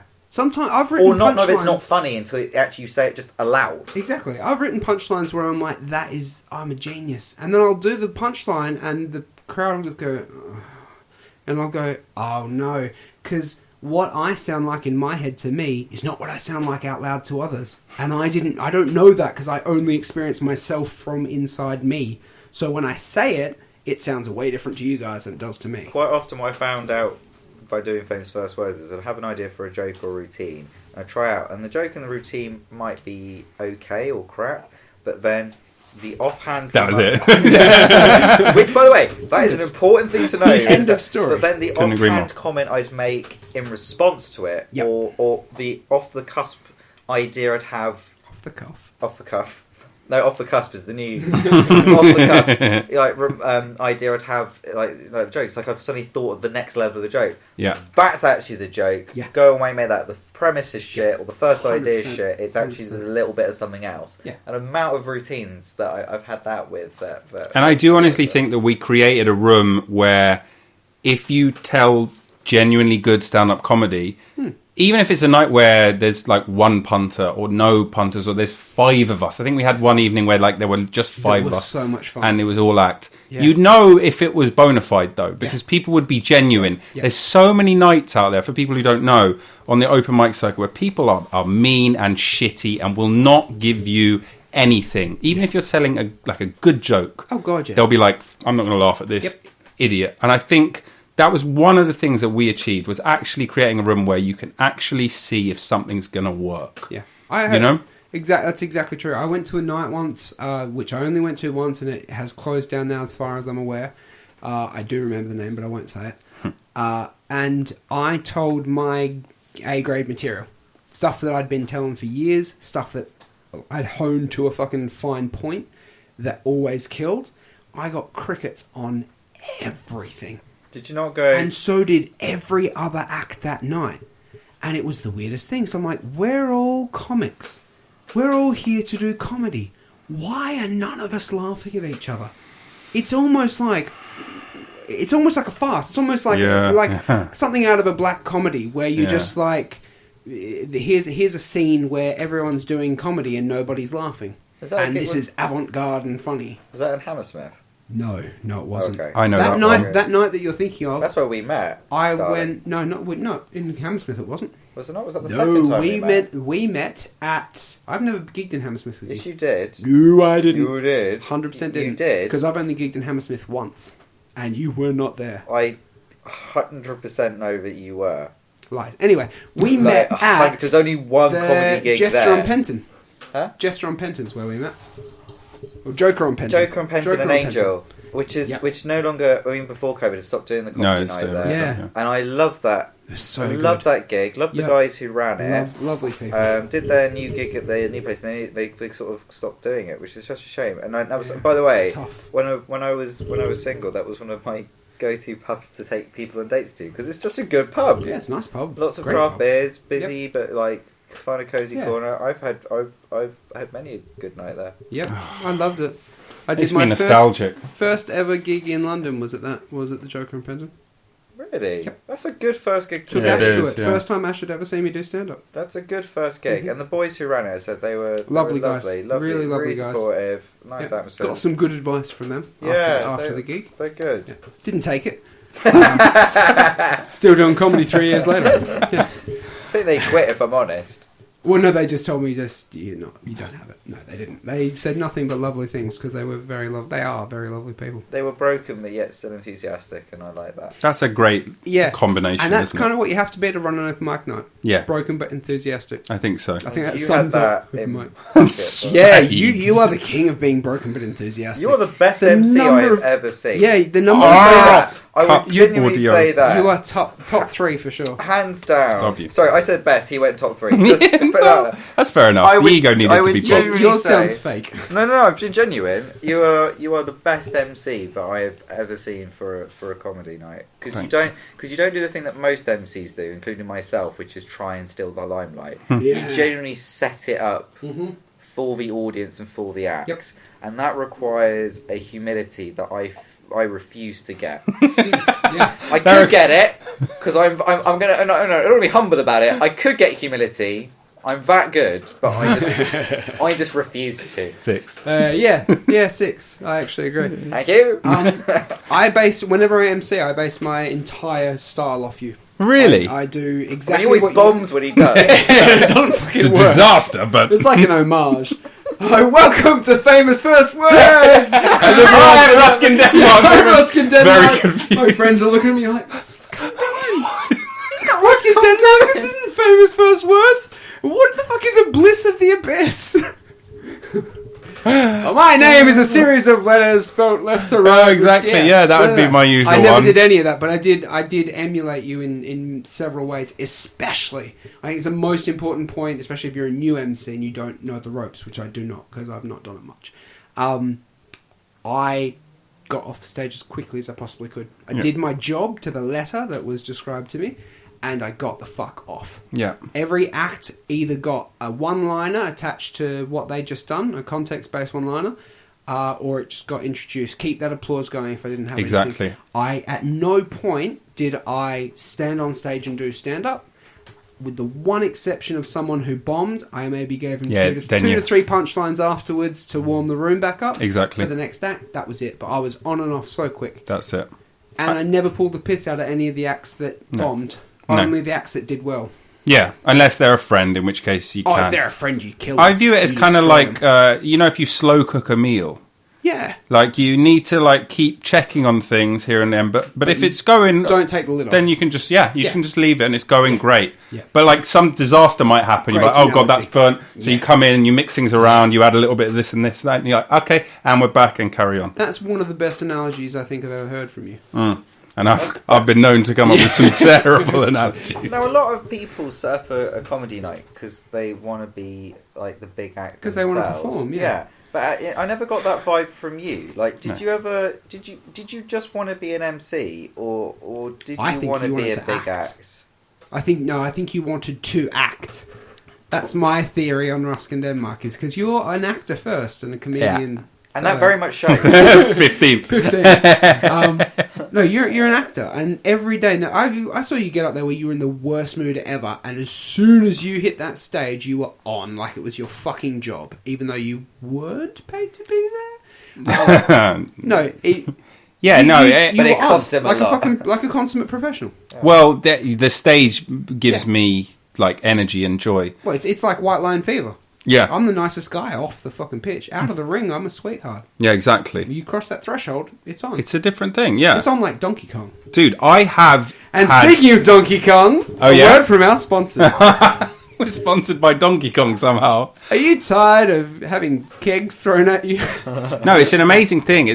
There must be some kind of medical reason for this. Maybe it's just placebo. But I have had like terrible, like food poisoning, stomach up and down, like shitting my pants, vomiting, and then it's time to go on stage, and all of that is gone, and it's just disappeared. Yep. So like I didn't do it to act.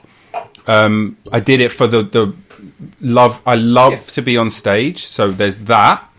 But I'd started stand-up way before I did hosting, but I realised that I enjoyed hosting more than doing stand-up. Why is that? Because I don't know, because You don't have to. No, it sounds like I'm being flippant, but I'm not. Because you don't have to worry about. I know why I enjoy when I've done it a few times. When I've enjoyed hosting bits, because you don't have to worry about being the act or the headline. Your job is literally to serve and make sure everybody's having a good time. But it's the same that's reason. That's why I enjoy it. I wonder if that's the same for you. It's like another analogy. This one might be shit. It's like hosting a party. Like I love hosting a party. If you do it right, it's brilliant.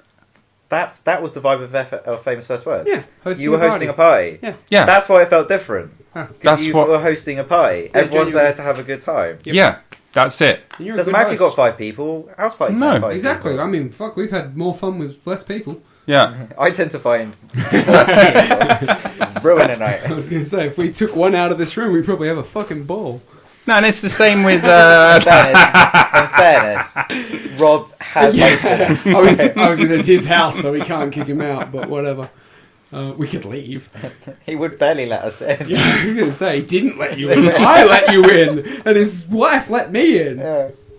Oh, he's upstairs tutoring. Oh, yeah. Where's the kid, Ruskin? Is he still upstairs? Because he shouldn't be. Have you heard of Past his Zoom? bedtime. Other conferencing software is available. But Zoom is the sponsor of I was going to say, Zoom has Obviously. sponsored this podcast, This so please don't talk about other software. Skype sponsor. Can you imagine? If you could have any sponsor, who would it be? For this podcast? And why would it be an AA sponsor? Genuine question, genuine answer. What would I really like to...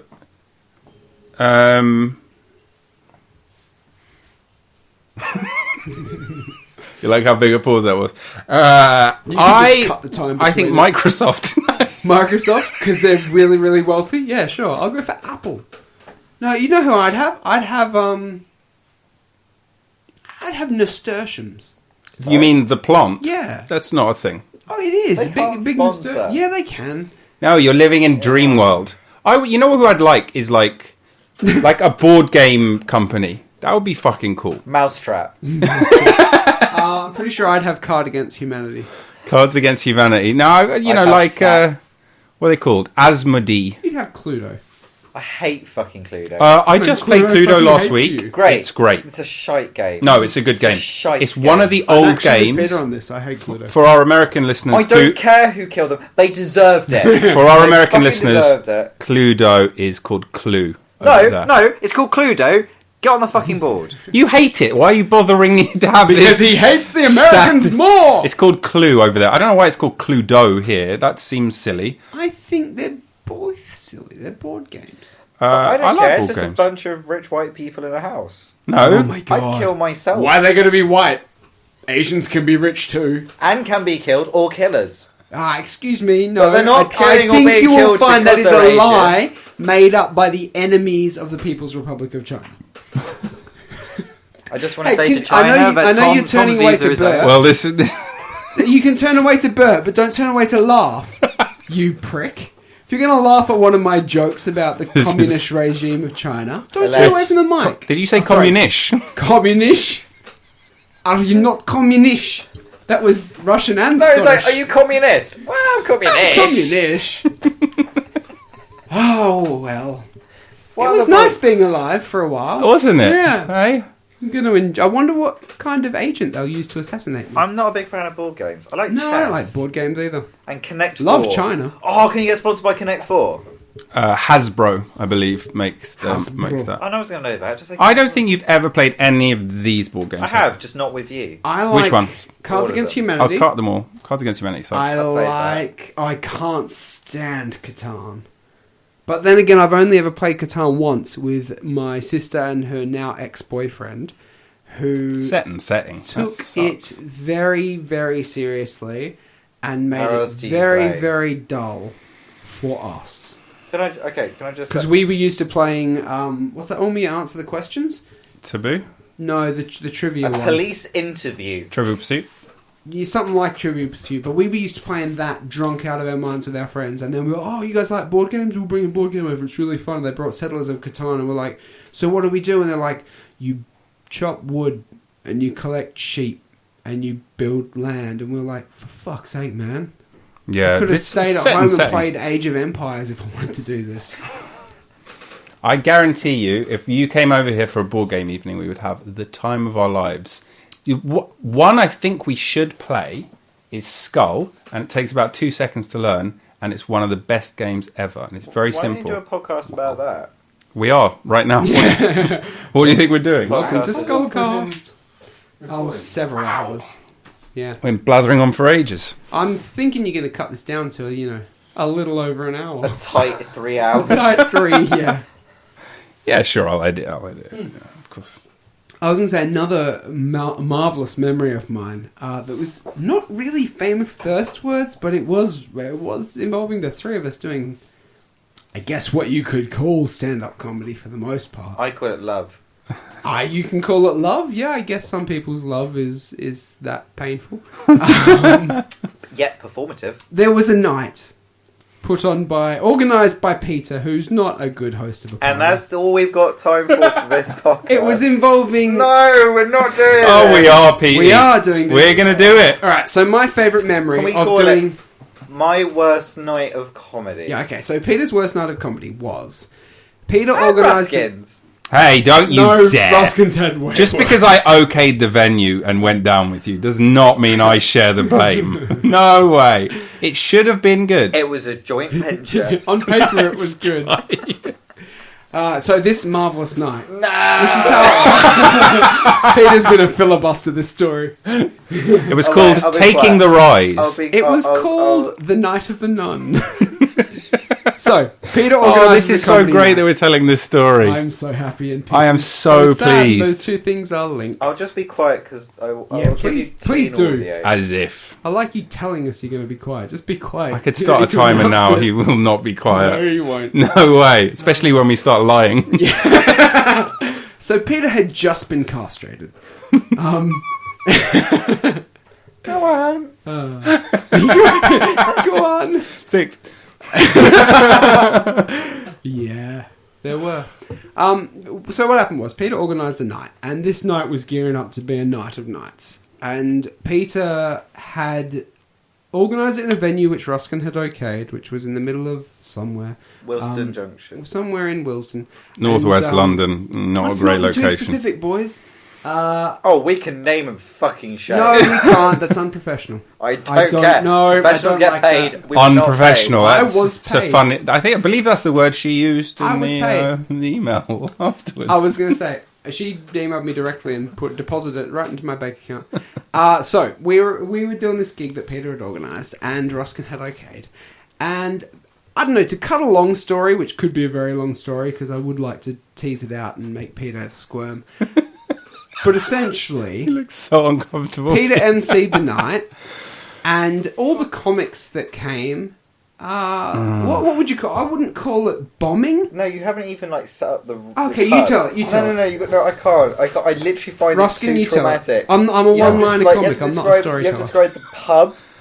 Go on then. It was an Irish pub, an old man Irish pub. Lovely pub. Like 15 minutes walk from the Tube in northwest London with very dedicated locals who are there just to drink and get wasted. Can I just say and play snooker? There was there was snooker and football. There was a bigger crowd around the snooker table in the other room than there was watching us do stand up. Hang on. Let's get the chronology. Let's just help the listener. So, don't say listener. Listeners, I'll listen to this too. So I was approached by this so-called promoter to run this comedy to launch a comedy night at this Irish pub, which had a separate function room with a little stage on it. And although I had reservations about the distance from the station, she assured me there was a strong local community that were gagging for a comedy night. So although it was an Irish pub who didn't seem interested, the Irish are obviously very funny people, love comedy, but this group of Irish people did not look like they were gagging for a comedy night. They were very happy watching their football and playing their snooker. They were saying she thought there was a local crowd that's just going to come in their droves. Now she also, when I was there with you, poured a lot of honey down our ears about how much money she was going to put behind it, this flyering campaign, she was going to get it in all the papers, she had all this experience, she was sweet talking us up as if we were like fucking megastars. Do you know what I mean? She was wasn't she? She was really fucking saying... She took advantage of us. But it was bizarre in retrospect that she did that. So just to put into context, not from where I'm sitting, boys. I did big it up to the point. My brother came, who lives far out of London. He's an admiral, isn't he? He's in the army, but like he travelled all the way to this gig, as did many of my from Iraq. Many of my close friends. We've not seen or heard of them since. Neither have I. I met my brother earlier, and when we arrived at the station, we came out of the station to see this promoter dressed as a nun, naughty nun, flyering people, and I would quite happily call out her name, but I can't remember it, and I've switched off my phone. I can. We still chat. Do you remember her name? Yes. I'm trying to now. No, please don't. There's no need to name her. There really isn't any need. I would name her, and I'm quite happy for me to name her. If you wrote it down, No, don't name her. And if he does, bleep it out. Yeah. It's rude. Bad business. I can't even remember it. I'll be honest, I can't remember it. Because she was so rude and horrible to us, and you didn't even see half the messages.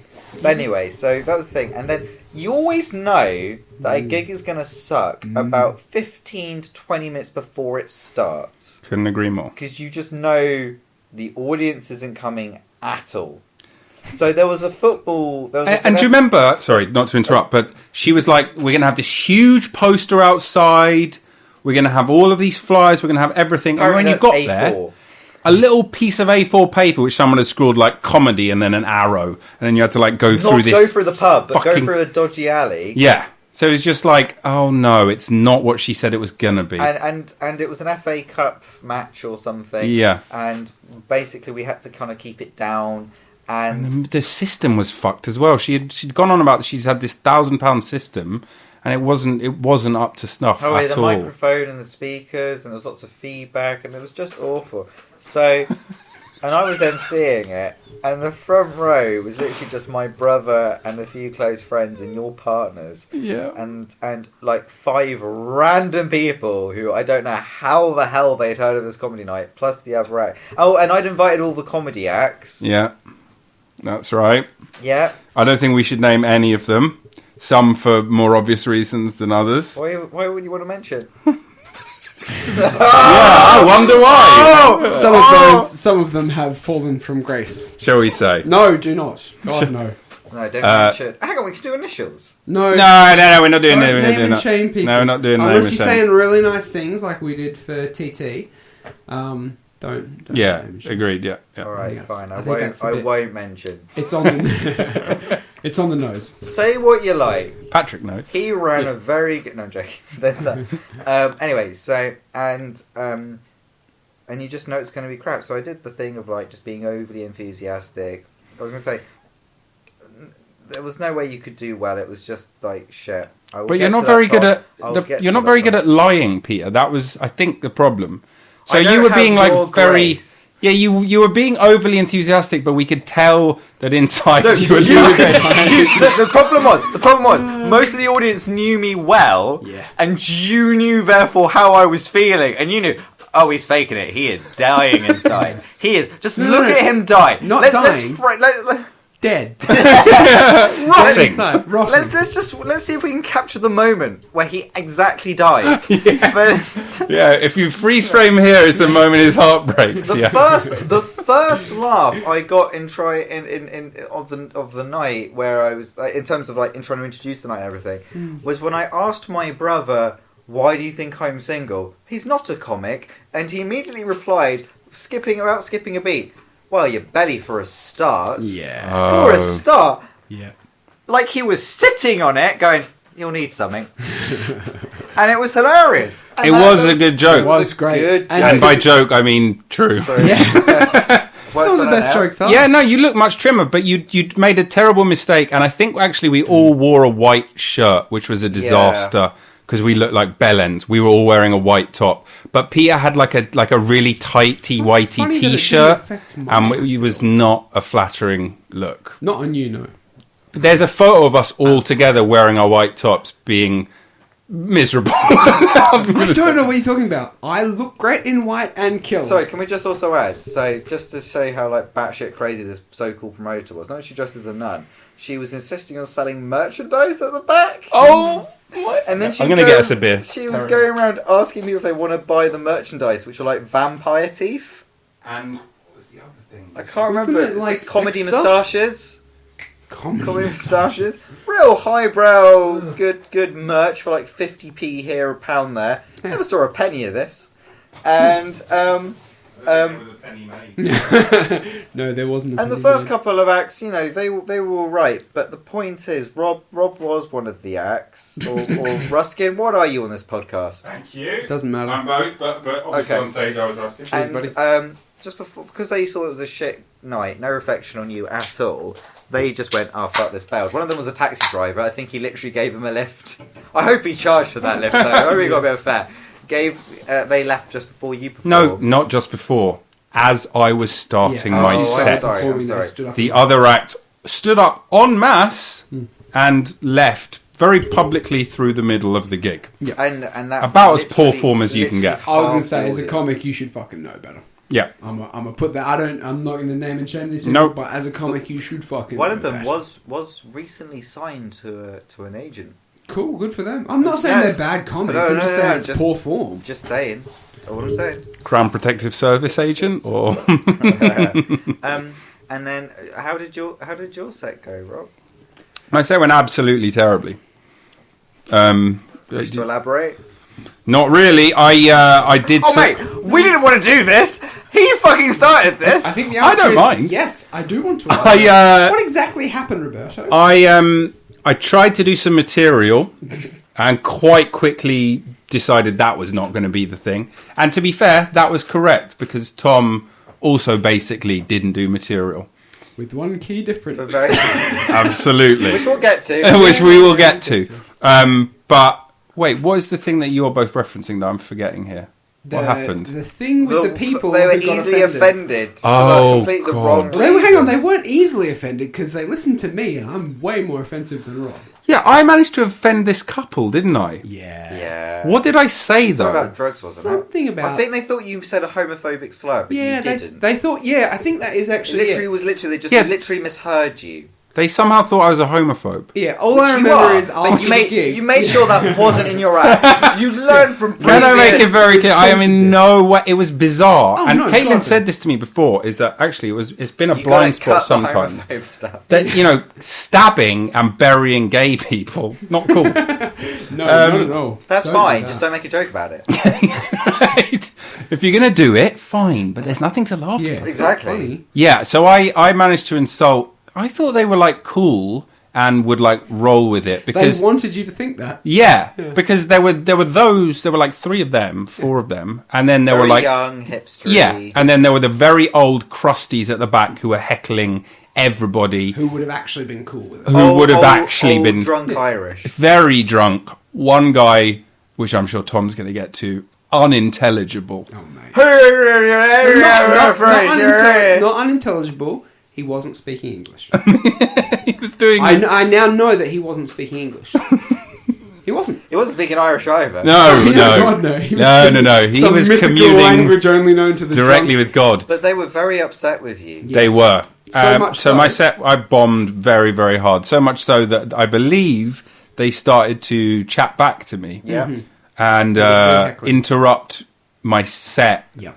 I would start to sort of build something back up, and they would just Have a go. have Wasn't a go. the worst bombing of the night, though. No, it wasn't at all. No, Who had I- the worst bombing in the That night? was Peter? myself. that was Peter When I- trying to do the I tried to do a game. game. That was the worst Right, moment on stage Well, it of was- my life. I always find if you've got a plan, stick to it. Yeah.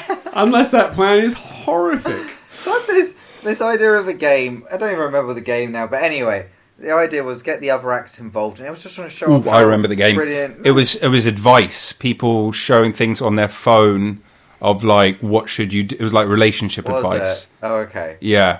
And it was like comedians responding to it. And so you awkwardly had whoever was left get on stage and With the kind of people stand you'd there. offended. Yeah, get on stage and take relationship advice from a guy they thought was a homophobe. Yeah, nice. I can't believe they thought I was a homophobe. Well, I think the nicest part of that night was, aside from the obvious, is that... Well, hang on. I just finished this little bit. Go on then. Just Go on because then. I played the game, and the game, you knew almost straight away. You tried once and it didn't work, and then the second time I ploughed on, and then to get advice, and I turned around, and all of you had left the stage to hide because you're like, we are not going to. So you talk about you stand solidarity shoulder to shoulder in your comments. You all went, God, no. fuck this. Well, Because solidarity isn't funny. we saw. Look, you were the captain solemnly going down with his ship, That's right. and we took the lifeboats, my Yeah, friend. That's what we But we- do. Women and children. That's why they have those. But Tom? What were you going to say was your favourite? But Tom smashed it that night, you bastard. He's into it. Okay, so Ruskin finished his set, and I remember that night. I think the reason that night sticks out to me is because I have a thing where if an audience is really combative, And they really were and by they the end of my really set. were combative. Two sets of audiences who were very competitive in very different ways. Yeah. One typical drunken, just Yeah, you had drunken hecklers at the and back. then the other ones who were the intellectually offended. Yeah, And I had united both of these people United them in against anger and hatred. Yeah. And so First because time Ireland's been united in years. It's a unique talent. it was good. Irish and English working together to hate Robert. Who's half Irish? Yeah, who's half Irish and half Jewish, so you're not allowed to hate him. And legally. 100% homophobe. 100% homophobe for some reason. So Robert's united the whole fucking crowd against us, and because of that, I just took a deep breath, tweaked my nips like I always do. And I was just like, well, fuck it. It's not like I can do worse than these cunts. This is his Clark Kent turning into Superman moment. Yeah, you're killing it with the analogies. I felt fucking bulletproof. Because I'd just seen two of my closest colleagues. Favourite comics. Come on, guys. I wouldn't call either of you comics. Inspiration. So not after that night. Idols. Let's say idols. Comedy heroes. Yeah, sure. Legends. I just see two people, one hair's breadth above punters, deliver monologues into microphones. Thick curly hair. A pube. TEDx talks at best. So I just seen two of the people I gig with all the time, and I share a comedy value with. bomb horrendously. So there was really nothing in it for me to do but go up and just do what the fuck ever, because it's not like I could make it worse. It was either I do well or I suck as bad as everyone else had that night and the whole night's a bust. That's not a blow to my ego. If everyone does badly, my ego is fine because, well, everyone did badly. And I think that is what sold it, because I got up and I didn't give a fuck. That's what ruined it for our egos. I was going to say, you did well. Because we had all come to the conclusion, of course we've done terribly. Yeah. The room is as cold as a fish. Yep. They hate us. The promoter hates us? I mean, she the promoter was pissed at the back, dressed as a nun. Not doing the punters, but like joining in with the heckles. Yeah, Yes. joining in with the heckles. She'd given up selling the comedy moustaches Yep. and was just getting fucking wasted. And we didn't even get free drinks, did we? She'd promised us free drinks as well, and she just reneged on that. I got a lot of free drinks. I got more free drinks than I could drink, mate. And then she kept trying to take like promotional photos of the night, and we're like, "There's no point." Yeah, this night isn't getting a second round. So, cue Tom taking the stage. Tom gets on stage and reveals the S on his chest. Not technically an S, but we will talk about comic book next time. I get up and I start my set. And I'd prepared 20 minutes of material because I was booked for 20 minutes and I'm a pro. And you were booked as a headliner. And I was booked as a headliner. I So booked you as the headliner. You got to bring in my small bit of credit. Yeah, you got that right. You know, hats off. You are a great booker. Well, you say that, but some of the people on that list I was going to should say, probably well, now be on a me. register. So. For my yeah, they that's top. I'll give that a 7. Actually. 7. Topical. That's just fact. That is a fact, but it was Fact's stated funnily. And then I got on allegedly. and did my thing. But I had 20 minutes of material prepared, and I would have been going to get through 10 minutes because I did so much ad-libbing, so much heckler response, and so much fucking crowd work. At that point, more than I'd ever done before in a set. And, I mean, you guys have already said it. I fucking slaughtered. But then... I've never seen Ash, your partner, for the listener, like, more in love with you than in that moment. Got it. Which actually just made me feel more single, if I'm honest. Mate, I was very well rewarded. She really is a fucking keeper. Oh, God, yeah. And then afterwards, we England. went and sat in the pub part of the pub and all had drinks and had a good time. Yeah, until the punters that you defended came in and started having a go at you for being... I mean, you went to buy more drinks and you lined up next to them not knowing that was a grave mistake and you just wandered into the fucking kill zone. And they started having a go at you. And then the highlight of the night for me, aside from killing 20 minutes straight... aside from owning an audience, was Caitlin... Caitlin saw you getting harassed by these people who had misinterpreted you, and she came to your defence and stood there and explained to them that you weren't in fact a horrible homophobe, but you were actually a really decent guy who she was willing to marry. And I thought that was really nice. That's so beautiful. Yeah, I thought it was a point where I was like, she's amazing. Of all the things that have happened, like as bad as this went for you guys, that was a point where it's like you're at a low point in your career. Sure. Yeah. Okay. Why not? And she's just had your back, and I like that. I thought it was really sweet. It's called Ride or Die. It is called Ride or Die, and I imagine Ash would have also had my back had I bombed, but absolutely. I didn't. But Caitlin did it in such a classy way Oh, God, as well. yeah. It wasn't like, and I wouldn't say I wasn't predicting she would either, by the way, but like it wasn't like a classic kind of. Knowing Caitlin, you weren't predicting class. I thought I'd hear she go. I just meant as if This'll be. it wasn't like a shouty ranty. USA. It wasn't like a shouty ranty leave my boy alone sort of thing. It was like. No. It was a well-reasoned argument. Yeah, Yep. and actually I think like she won them over. She actually did, yeah. And They're my biggest fans. They're my patrons. And they're There's here a listener. tonight! They're your only listeners. They're my listeners. They share a subscription. Anyway, after all this occurred, after this Then we got a fateful whole night, series of hate messages You from the got a woman. lot Oh emails. my When I god. said Now, she said I she remember. literally just slated all of us, but then put the headliner. Can't remember your name though. Yeah. The headliner was the only funny act. And I think she described the rest of you as what, Peter?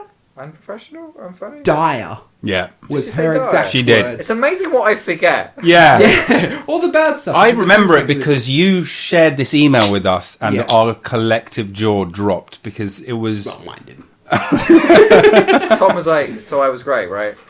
it was unbelievable. It was- But she was seemed to hilarious. think of herself as this like impresario. She thought you we know, were it's shit. like I've been running comedy clubs in New York and LA and London, and it's like no, you're just some weird crazy lady who dressed up like a nun.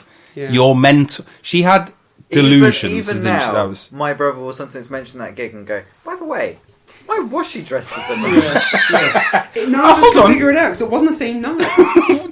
Actually, thinking about it, why was she dressed as a fucking nun? Yeah, it's a The great question. Is, why not? I think that was her answer. Was why not?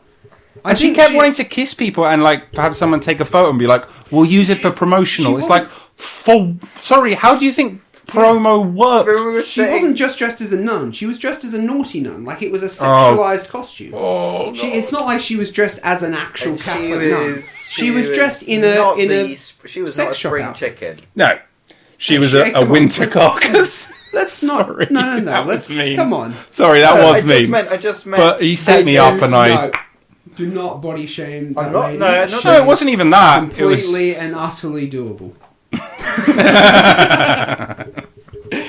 Oh, I had to bring it back down. God, that was a good memory. was that getting is too the high on the worst horse. night of comedy. That was the best night of my entire life. Shut up. I have when- enjoyed that memory so many times Oh, that yeah. occasionally when I climax, that will just pop into my mind. So when you mentioned that, so when I introduced you to Jenny and you started telling the story, I literally like bypassed it, and the next day she was like, "So what was that thing about the nun?" I was like, "Doesn't matter." It's. I refuse. so Do you know what? funny. I'm just This might I'm be the just gonna- best retelling of that story. I'm going to though. play this. This Not is- play the whole podcast. She's a busy person. Yeah, no, she's I'll got play stuff this to bit do. of the podcast and then just say no questions. Yeah.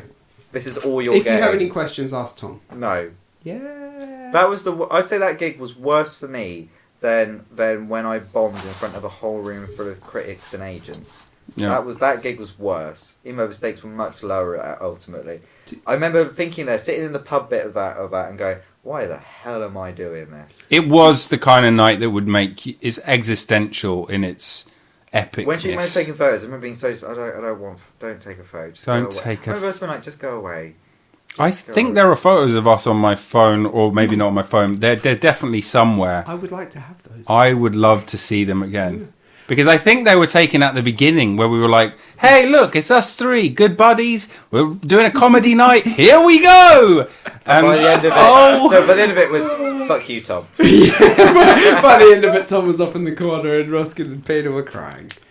See, that night for me was similarly impactful, but in the opposite direction. Because that was one of the few nights... fucking shut up. Shut your face. No, genuinely, because... That was actually a No, night where seriously. I realised that you were a really good friend. Because I didn't begrudge you killing one iota. Oh, And I didn't begrudge you... Of course you did. I still do. That's where you live. Yeah.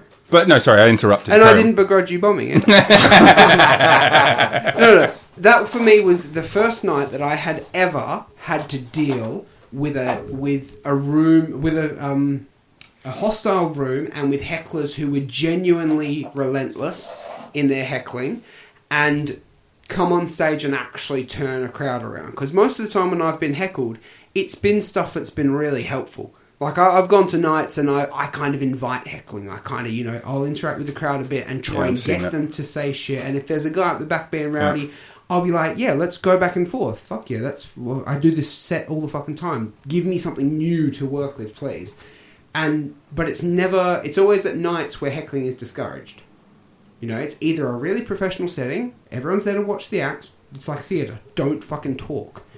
Or it's at open mic nights where half the acts are new and the MC says, if you're going to heckle someone, heckle me. Don't heckle the acts because some of them are new and they're not going to know how to handle it. Yeah. So this was the first night where I actually got to have a proper hostile crowd and see what I was fucking made of. And it was, if it hadn't worked out, I'd have been as sad as you guys are. But it did work out.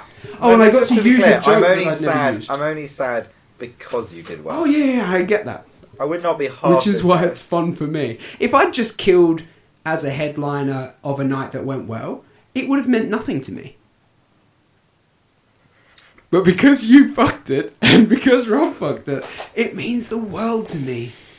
Yeah, I really did. I'm glad we created It was one of my worst. for you. Oh, thank you so much. There's another one right here. Right Yeah, in this room. Let's see if I can turn this one around. No, it sounds arrogant, but it genuinely was a night that I remember very fondly. Oh, we all remember it. Yeah, just no. not fondly. No. I actually do fondly remember no, it. you don't. I honestly do. That's like a person that looks back on their abusive childhood and goes, "No, they weren't that bad." No, it was that bad, but that's don't get why. personal.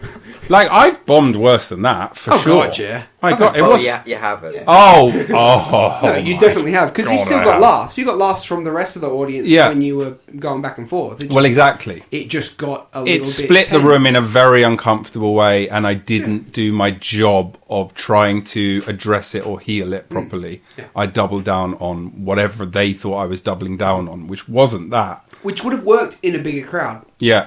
In a bigger crowd, the tactic that you used was absolutely pertinent. You can definitely use that tactic, because if someone has heckled or continues to heckle you or misunderstands something, then you can definitely make them the bad guy. Yeah.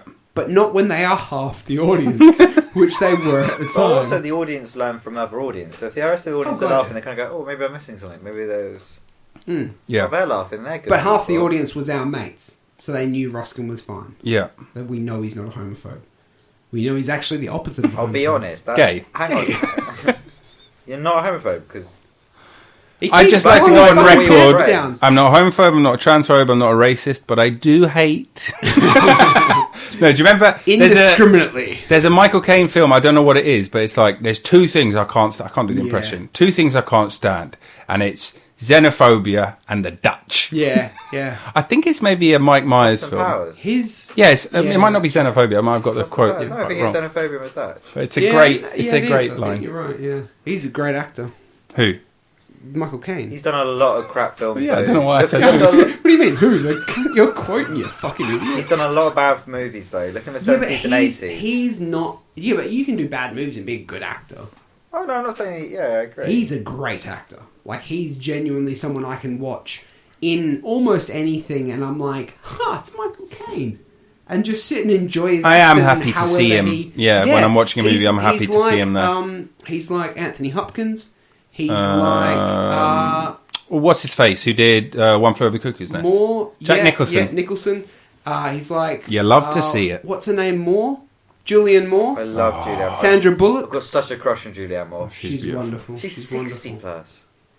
No, she's not. Yeah, she is. There's I don't know why that's pertinent. You didn't say that about Anthony Hopkins, you fucking weirdo. And he's way older. Yeah, but he doesn't look young. And also, Rob No, is but he a still looks homophobe, good for right? his age. Julianne Moore is I feel like Peter absolutely only beautiful. mentioned Julianne Moore's age because he is sexually attracted to her. And I don't like that. I think you should be sexually attracted to Anthony Hopkins. This is a fucking If there's babe. one thing we've learned over these 20 hours that we've been recording, it's that you should be... You're right, she was born in 1960. I can't do maths. We do prattle on, don't we? We do. Yeah. Yeah. Shall we... I mean, it's 9 o'clock Oh, we should probably... the next day. Yeah. Tomorrow. Yeah, let's bring it to a Yeah, close let's and bring eat it to a dinner. I've got to get to For work sure. in 15 minutes. Well, we're just... All right. okay, Ladies and well. gentlemen, that was the Bliss of the Abyss. I'm Thomas Leo. This is Ruskin Denmark, who I'm pointing out with my right hand. Peter Hose, who I'm pointing out with my left hand. The curtain that I'm pointing out with my middle hand. And thank you for listening. Do you guys have anything you want to say? Pia, anything to add?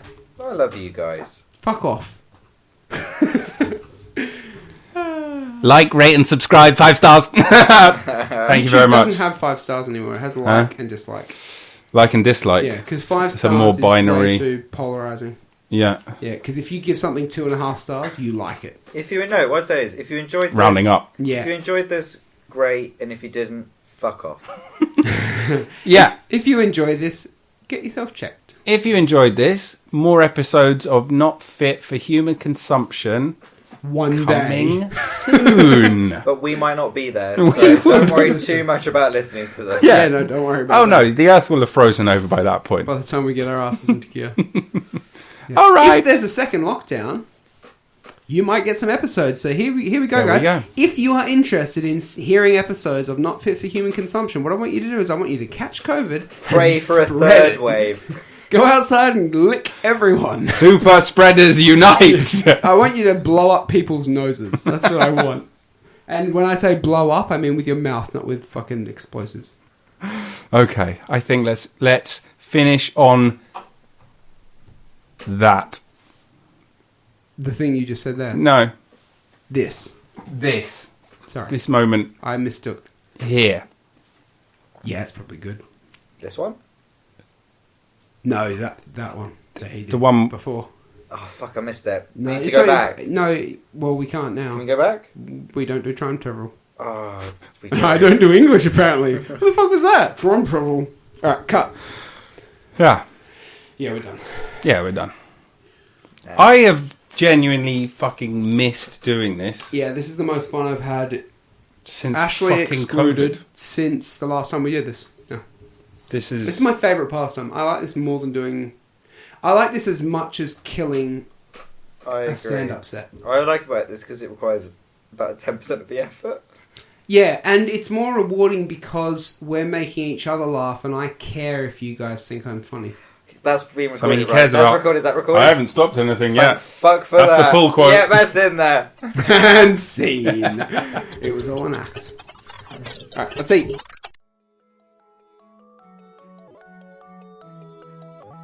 Thank you for listening to the show. This has been The Bliss of the Abyss with your host, me, Robin Emma Jones, Ruskin Denmark, whatever you want to call me. If you've enjoyed the show, please consider supporting it by becoming a patron. Go to patreon.com/The Bliss of the Abyss and give whatever you can. It really, really helps support the show and keeps it growing and becoming better and bigger and brighter. Follow us on all the social medias, follow me on all the social medias, and give us 5 stars. It helps grow the show. Keep coming back every week for more Bliss of the Abyss.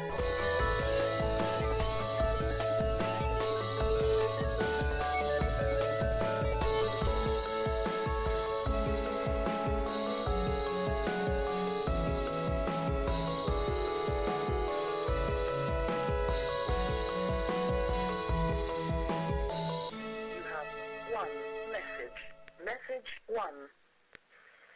Hey, knows it's me, and she's calling to see if maybe you're in now, but I guess not, so I guess I will talk to you tomorrow, and have a good night.